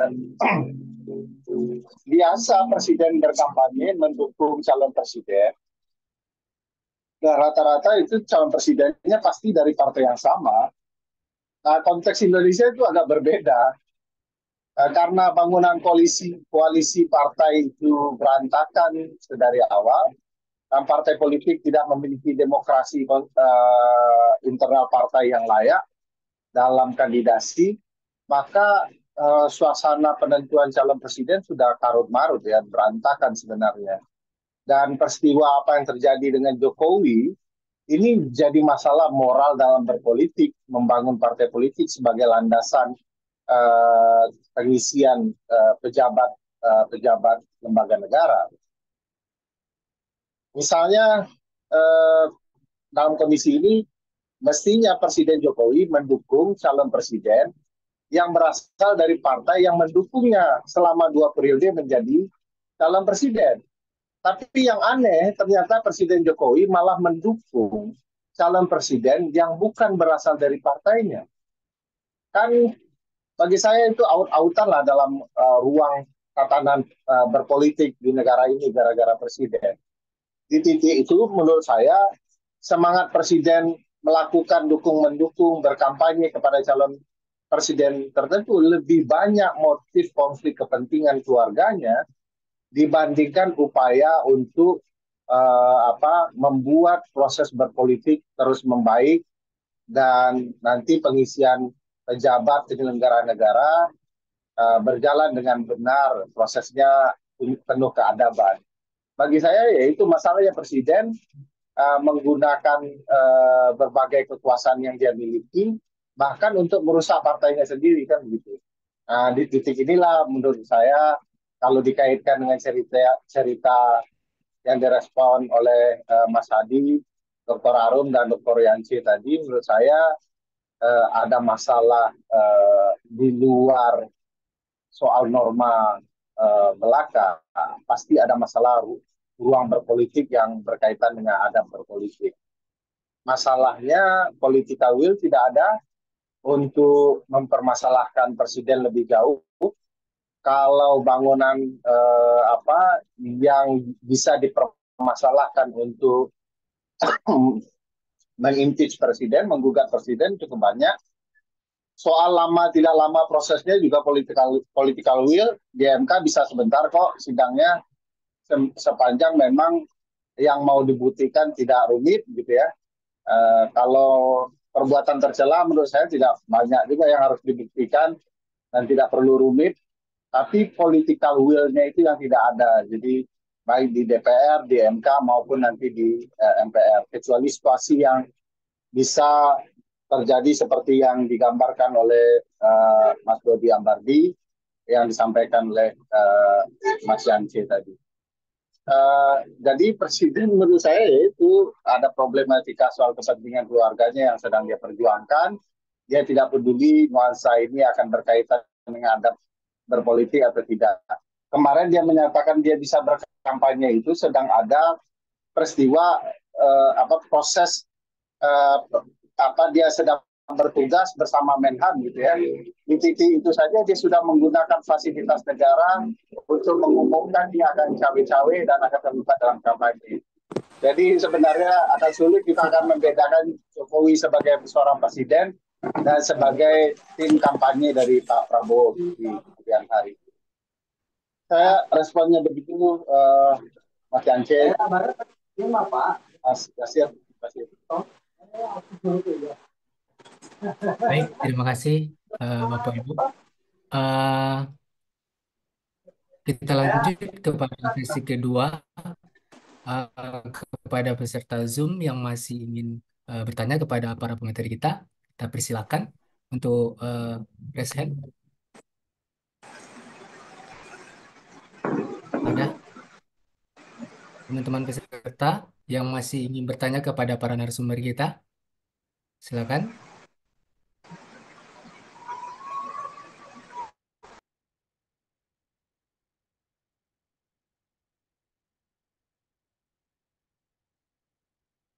Baik, sekali lagi kami ulangi, apakah ada teman-teman yang ingin bertanya? Baik, karena teman-teman dari peserta Zoom tidak ada pertanyaan, maka untuk mendengarkan, ya, Ada yang mau komentar kayak yang tadi, Mas? oh ya, ini Di chat ya. baik ke, ya, silakan kepada Bapak Susilo Antidharma dari FKUGM. Silakan, Pak. Oke, selamat sore. Assalamualaikum warahmatullahi wabarakatuh. Ini mohon maaf, saya baru bisa mengikuti dari jam 4 itu tadi ya. Cuman dari apa yang terjadi dan apa yang kita perhatikan di media, menurut saya kecurangan yang dilakukan presiden ini sudah sangat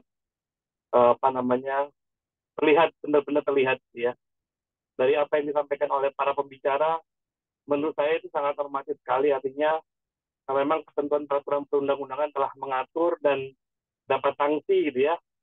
Nah, pertanyaan saya adalah apa yang harus dilakukan oleh masyarakat, oleh kita, atau masyarakat secara umum, apabila nanti hasil dari pemilu ini benar-benar menunjukkan bahwa kemenangan ada pada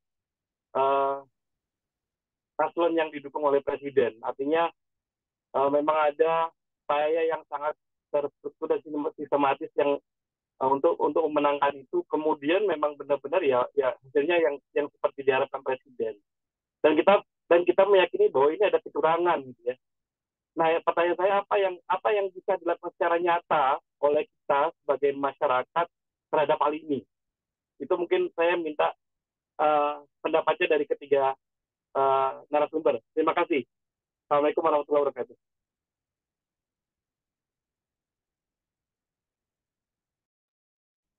Waalaikumsalam warahmatullahi wabarakatuh. Terima kasih, Pak Susilo.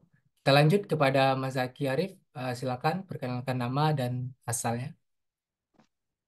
Oke, makasih Mas untuk kesempatan komentarnya. Saya Zaki dari Kalimantan Timur, dari Kabupaten Berau. Ya agak terpencil sih. Cuman saya ingin berkomentar atau bertanya juga sih sebenarnya. Ini saya mikirnya cukup pragmatis saja ya. Karena saya mikir ketika kita wacananya itu sampai ke pemakzulan Pak Jokowi itu kan menurut saya pribadi nih kurang realistis. Karena kan konsekuensi yang paling realistisnya itu sebenarnya kita menangkan satu aja atau enggak tiga gitu. Nah, itu political will-nya ya enggak perlu terlalu besar lah, enggak terlalu makan biaya juga, enggak terlalu makan waktu juga gitu. Nah, jadi kan sebenarnya menurut saya solusinya tuh ya semangat kita ini kenapa enggak diarahkan ke 01 atau 03 aja, Kak? Karena kan konsekuensi etiknya Pak Jokowi ini kan sebenarnya ya kita kalahkan aja apa yang dia berusaha bangun begitu. Karena gimana ya? Mungkin itu aja sih sebenarnya inti dari karena kadang saya mikir kita terlalu jauh wacananya sampai mikir ini realistis atau enggak, dan kita mikir ini dampaknya seperti apa gitu. Nah, karena kalau misalnya sampai pemakzulan itu mungkin instability itu mungkin jadi naik sampai ekonomi turun, investasi segala macam, ujung-ujungnya juga rakyat tersakiti gitu. Mungkin itu aja sih komentar saya. Terus mau minta pendapat juga sih tentang sisi pragmatis seperti itu tuh bagaimana tanggapannya dari Mbak Arum, Bung Hadi, sama Pak Ferry. Terima kasih.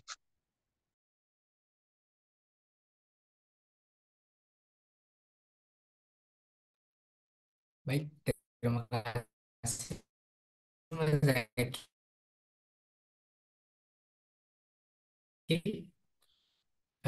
Perkenalkan dan asalnya dari mana? Silakan.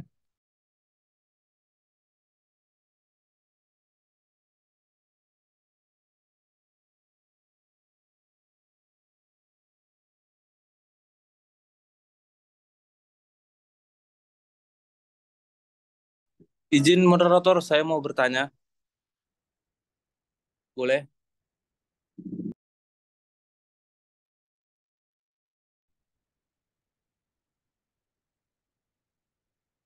Silakan Mas. Perkenalkan, nama saya adalah Kholis Rahab. Saya dari Medan, dari Universitas Muhammadiyah Sumatera Utara. Saya Senin kemarin udah ngikuti acara Pandika ya. Ya, bisa mungkin saya selalu ikuti lah dari acara-acara UGM ini. Pertama-tama saya hormati dulu Bapak Yance sebagai Ketua Pandika, para pemateri, Pak Hadi Purnama, Kak Arum Pertiwi, Bang Perdem Sari, dan moderator Bang Yasir. Pertanyaan saya adalah sederhana. Sebenarnya kekacauan pemilu di 2024 ini berawal dari, menurut saya ya, berawal dari adanya putusan MK nomor 68 tahun 2022. Di mana putusan itu yang mengatakan bahwa menteri menteri aktif boleh mencalonkan sebagai calon presiden. Nah, dampak dari putusan MK ini menurut saya begitu luas. Di mana kemarin, di debat kemarin banyak menteri-menteri yang gak ada kaitannya dengan pemilu terang-terangan ikut mendukung salah satu kandidat. Walaupun memang diperbolehkan, presiden, menteri pun memang diperbolehkan untuk ikut berkampanye di dalam soal ini. Namun atas kejadian ini membuat rusak bagaimana keadaan pemilu itu menjadi kondusif. Pertanyaan saya sederhana, pertanyaan saya mungkin bisa dijawab oleh Bapak Hadi Purnama atau Pak Peri. Pertanyaan saya adalah bagaimana mencegah agar pejabat pejabat menteri aktif ini atau presiden ini tidak menggunakan fasilitas negara. Caranya, apakah ada pidananya atau apakah ada sanksi-sanksi lain? Terima kasih. Assalamualaikum warahmatullahi wabarakatuh. Waalaikumsalam warahmatullahi wabarakatuh. Terima kasih, Mas Walis.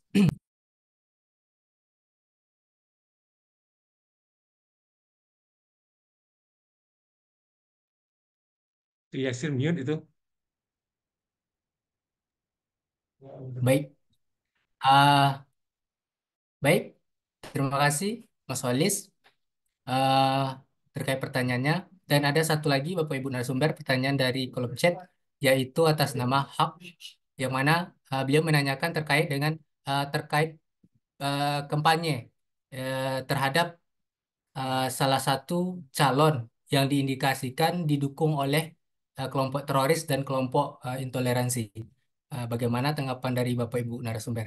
Terima kasih. Eh, Kira-kira kayak gitu kita minta penjelasan dari para narasumber kita. Kita mulai dulu dari Bapak Ferry Amsari, sekaligus closing statement. Terima kasih.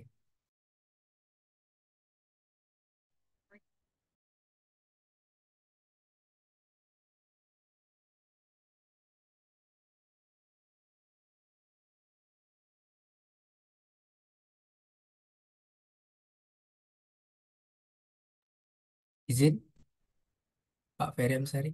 Oke, atau ke Bu Arum terlebih dahulu ya untuk Ya. menanggapi pertanyaan sekaligus closing statement. Silakan Bu.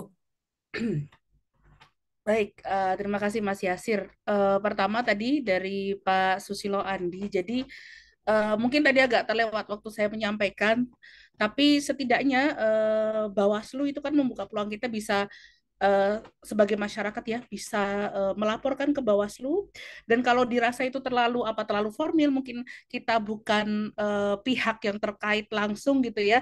Nah, Pak Ferry ini kan dengan teman-teman membuat peta kecurangan pemilu, dan di situ kita bisa kita bisa melaporkan dengan apa namanya, rahasia pelapornya juga dilindungi gitu ya. Jadi kita bisa melakukan itu. Nah, kaitannya dengan tadi Mas Zaki, jadi kalau saya pribadi ini bukan tentang siapa. Nah, saya makanya mau bilang di sini bukan bukan karena ketakutan status saya sebagai ASN, tetapi memang bagi saya yang paling penting adalah proses pemilunya yang harus baik, yang harus berjurdil gitu, yang harus benar, bukan siapa yang menang. Jadi saya pribadi tidak apa merujuk pada siapa yang harus dipilih atau siapa yang tidak harus dipilih, tetapi prosesnya yang harus benar gitu.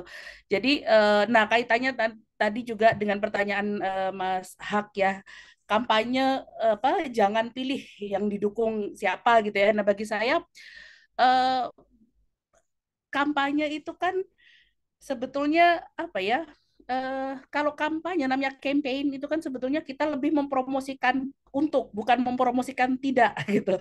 Tapi kalau memang apa ya, saya pribadi misalnya, karena saya juga tidak kampanye, tapi saya tidak melihat siapa siapa orangnya gitu, tapi lebih pada prosesnya. Jadi akan lebih bagus kalau kampanye yang kita lakukan adalah pada proses apa, pemilunya yang benar. Jadi bukan black campaign juga gitu ya, bukan mungkin ini bahasa saya melihatnya sedikit negatif campaign ya, untuk tidak memilih calon tertentu, tapi mungkin bisa bahasanya yang tidak terlalu menyerang, karena apa, lagi-lagi bukan, karena kecuali Anda tim ses ya. Kalau kita bukan tim ses, kita bukan yang kampanye, kita hanya orang awam, bagi saya lebih tepat untuk mempromosikan, mengkampanyekan apa namanya, proses pemilunya yang benar. Sehingga kalau kita melihat ada sesuatu yang salah, ada kecurangan, maka kita laporkan. Bukan karena kita mendukung paslonnya, tapi karena kita mendukung proses pemilu itu yang benar. Jadi itu yang ingin saya sampaikan. Pada dasarnya kita sebagai masyarakat juga mengawasi pemilunya, prosesnya,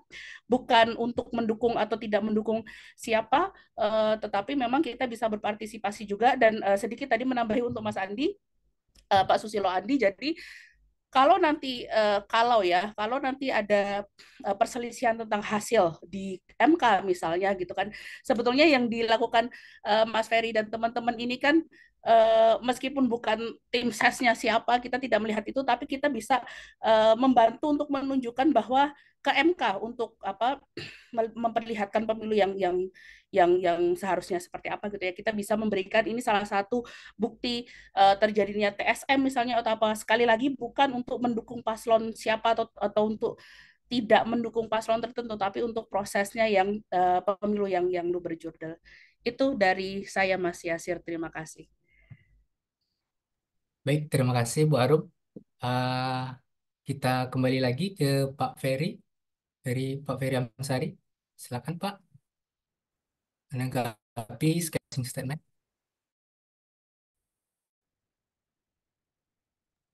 Ya, saya pikir begini ya. Tadi sebenarnya sudah disampaikan oleh Dr. Arum. Problematika di pemilu kita kali ini, kecurangannya itu bukan lagi skala yang patut dianggap wajar ya. Kecurangan pasti ada karena nafsu berkuasa dan lain-lain. Tapi ini kecurangannya sudah keterlaluan ya, melibatkan peran berbagai pihak dengan berbagai wewenang yang mereka miliki, merekayasa berbagai hal. Makanya tiba-tiba yang sepatutnya tidak bisa menjadi pemilu, seluruh bantuan negara, seluruh program negara dikaitkan dan diperuntukkan untuk kepentingan calon tertentu, maka mungkin kita sebagai rakyat perlu juga membentuk tim sesnya ya, tim ses rakyat gitu. Tim ses yang bekerja demi kepentingan rakyat melindungi demokrasi ini. Nanti siapakah yang akan menikmati dari upaya kita melindungi demokrasi ini? Pasti orang-orang politik juga, tetapi setidak-tidaknya kita tidak membawa dan membiarkan berbagai kepentingan ini membuat demokrasi kita hancur lebur gitu ya. Dan paling tidak kita berupaya ya, belum tentu juga berhasil ya. Saya sudah sampaikan kalau penetration test kita itu 4 juta serangan per detik, hancur kita. Ya, kita cari cara lain dan upaya lain untuk terus berupaya melawan upaya membangun dinasti politik yang tidak sehat, upaya-upaya yang meminggirkan kepentingan publik dengan berbagai cara. Saya nggak tahu apakah perlu berharap atau mungkin bahasa orang yang pesimis bermohon kepada publik begitu ya untuk betul-betul sekali ini meluangkan tenaga dan waktunya untuk betul-betul mengawasi pemilu kita. Aku sendiri berpikir juga tidak, ini bukan karena kita benci Jokowi dan keluarganya, ini karena Jokowi dan keluarganya sedang menggunakan amanah konstitusional untuk kepentingan personal dan keluarganya. Itu problemnya gitu ya. Kalau dia mau lakukan sesuatu yang itu tidak mengganggu konstitusi dan hak warga negara lain, bagi saya tidak ada soal, itu urusan dia. Tetapi karena dia sudah melampaui batas, dengan segala upaya yang kita bisa lakukan, kita lakukan. Saya pikir itu sebabnya Pandeka UGM itu dibuat ya, untuk melawan sesuatu. Pandeka mungkin tidak mencari lawan, tapi kalau lawan datang harus dihadapi. Kurang lebih gitu. Terima kasih kawan-kawan. Assalamualaikum. Waalaikumsalam warahmatullahi wabarakatuh. Terima kasih Pak Ferry Amsari. Terakhir kita lanjut ke Pak Hadi Purnama. Kita silakan Pak. Ya, terima kasih. Saya kira tadi sudah banyak disampaikan oleh Mbak Arum dan Mas Ferry ya. Saya ingin menambahkan satu hal aja, bahwa ingat bahwa demokrasi ini adalah sebuah proses gitu. Ya, dan proses itu harus dijaga kan gitu. Ya. Dijaga tentunya dari hal-hal yang dapat mengganggu ya kan proses demokrasi ini kan gitu ya. Nah, kalau kemudian kita secara praktis ya, kalau kita mau praktis ya, apa yang dianggap kemudian itu tidak benar, ya kita harus ungkapkan ketidakbenaran itu ya. Kalau mau praktis ya seperti itu gitu.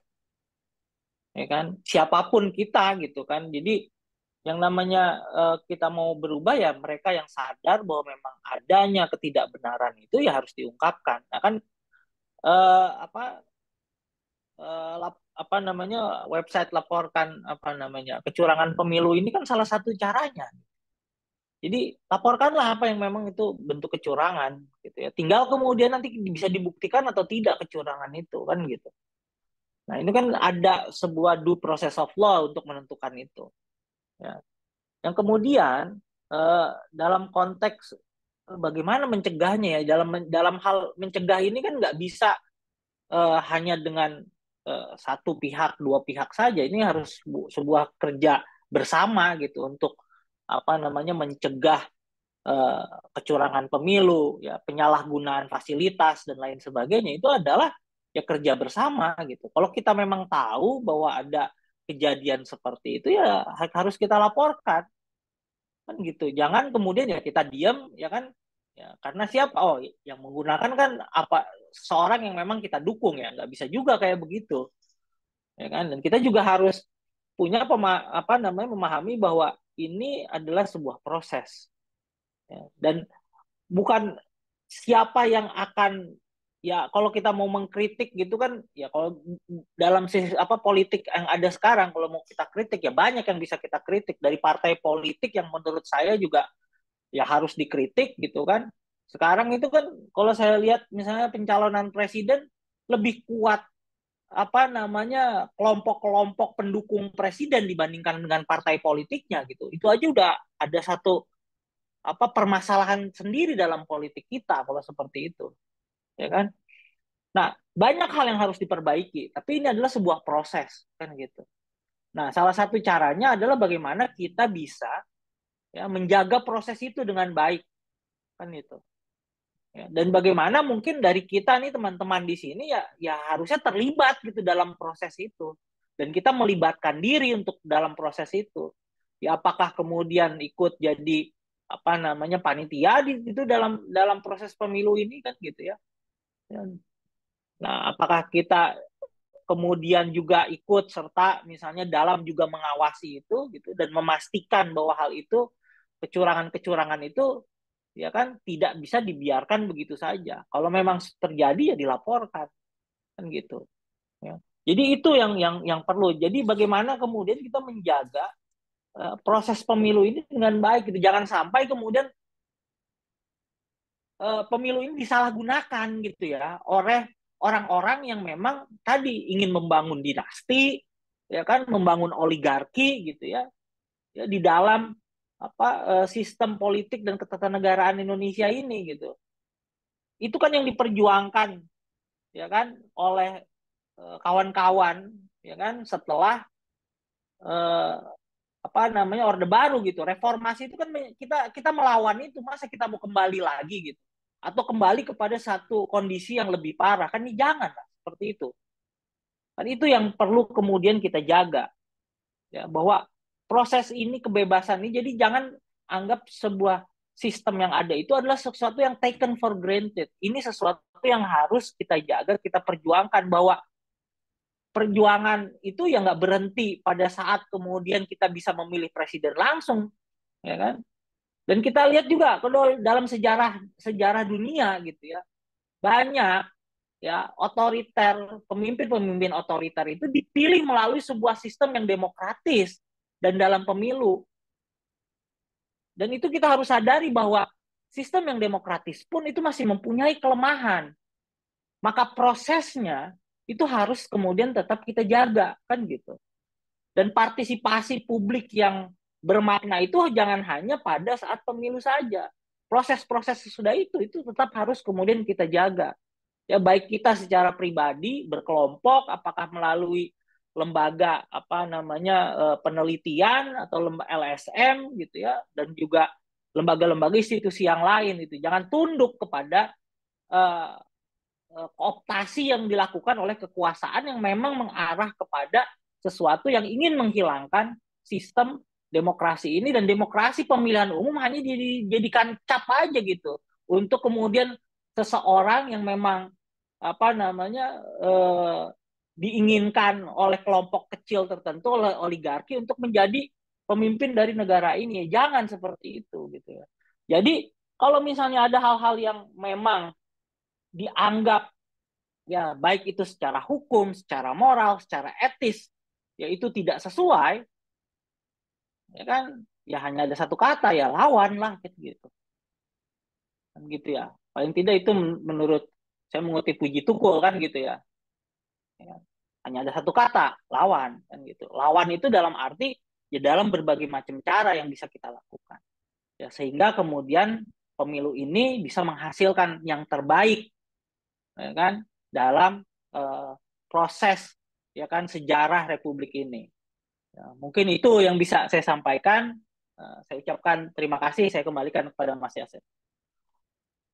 Baik, terima kasih kita ucapkan kepada Bapak Hadi Purnama SHLLM. Dan begitu juga kepada seluruh moderator kita pada hari ini, Bu Harum dan Pak Peri kan yang terhadap diskusi kita pada hari ini dapat memberikan dorongan bagi kita, dapat memberikan pandangan kepada kita bagaimana peta kecurangan pemilu yang akan kita hadapi pada tahun 2020. Baik, uh, untuk mengakhiri diskusi kita hari ini, izinkan saya sebagai moderator ingin menyampaikan beberapa catatan merangkum hasil diskusi kita pada hari ini. Ternyata peta kecurangan pemilu kita itu telah terjadi mulai dari sektor pusat hingga sektor daerah. Sedangkan yang kedua, terkait memenuhi unsur-unsur kecurangan TSM, terstruktur, sistematis, dan masif. Kenapa demikian? Karena tiga unsur penyelenggara negara, peserta pemilu, dan penyelenggara pemilu telah terindikasi, telah terbukti atau telah melakukan pelanggaran atau kecurangan di dalam pemilu. Misalkan dalam penyelenggara pemilu, KPU, Bawaslu, DKPP itu ada berbagai berbagai laporan yang mana mereka telah melanggar uh, terkait banyak laporan-laporan yang diajukan ke Bawaslu terkait pelanggaran pemilu yang dilakukan oleh para peserta pemilu. Sehingga dengan ini peserta-peserta pemilu tersebut secara tidak langsung telah mencederai konteks pemilu yang demokratis sendiri.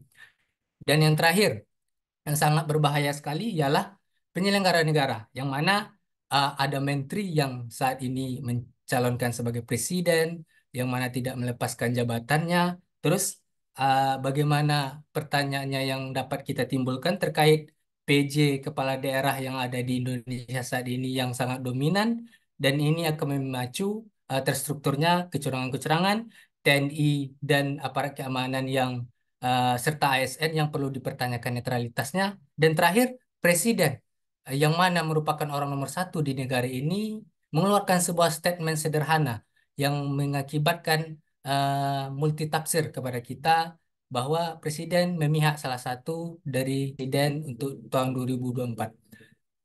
Beserta Zoom yang sama-sama kami hormati, untuk itu 20 hari lagi kita akan menjumpai pemilu, akan memasuki pemilu tahun 2024 ini. Maka kita sebagai masyarakat, sebagai rakyat, pemilik pesta demokrasi ini, mari kita sama-sama untuk menjaga, untuk mencegah terjadinya kecurangan-kecurangan pemilu. Seperti yang telah ditawarkan oleh para narasumber tadi, ada yang namanya platform sebagai tempat kita mengadu atau sebagai tempat kita memberikan laporan, yaitu platform kecuranganpemilu.com, yang mana ini secara tidak langsung kita telah menginginkan pemilu kita ini menjadi pemilu yang demokratis, yang baiknya. Semoga harapan kita ini dapat kita realisasikan dengan baik pada pemilu tahun 2024. Terakhir, kami sampaikan untuk diskusi Pendeka berikutnya, yang ketiga yang akan dilaksanakan pada hari Senin, tanggal 29 Januari, Pendeka juga akan mengadakan diskusi dengan tema putusan Mahkamah Konstitusi nomor 143 garis miring PUU 21 Romawi tahun 2023, apa implikasinya bagi demokrasi dan negara hukum. Mungkin hanya ini yang dapat saya sampaikan sebagai moderator. Mohon maaf apabila ada kesalahan. Saya kembalikan kepada Pak Yance. Assalamualaikum warahmatullahi wabarakatuh. Baik, terima kasih Yasir sudah memandu. Terima kasih banyak Mbak Arum, Mas Hadi, dan juga Bang Ferry yang sudah berbagi semua kepada peserta yang sudah aktif dalam diskusi kita hari ini. Dan kita akan lanjutkan lagi. Ada 2 sesi lagi yang kita akan adakan. Satu tadi disampaikan oleh Yasir, moderator, bahwa kita akan diskusi salah satu putusan MK di hari Senin depan. Hari Kamis depan kita akan mengadakan satu diskusi lagi, itu tentang mengimajinasikan sengketa hasil Pilpres nanti di MK. Nah, tadi Mbak Arum juga sudah mulai mengajak kita diskusikan itu, dan nanti kita akan mengundang perwakilan dari tim apa namanya, tim masing-masing capres untuk berbagi dengan kita. Jadi 3-3-nya sudah confirm, mudah-mudahan tidak ada yang membatalkan ya. Jadi itu bisa jadi arena satu diskusi kita untuk explore lebih baik persoalan ini dari perspektif hukum, terutama ya dari kita hukum tata negara dan aspek hukum yang lebih luas.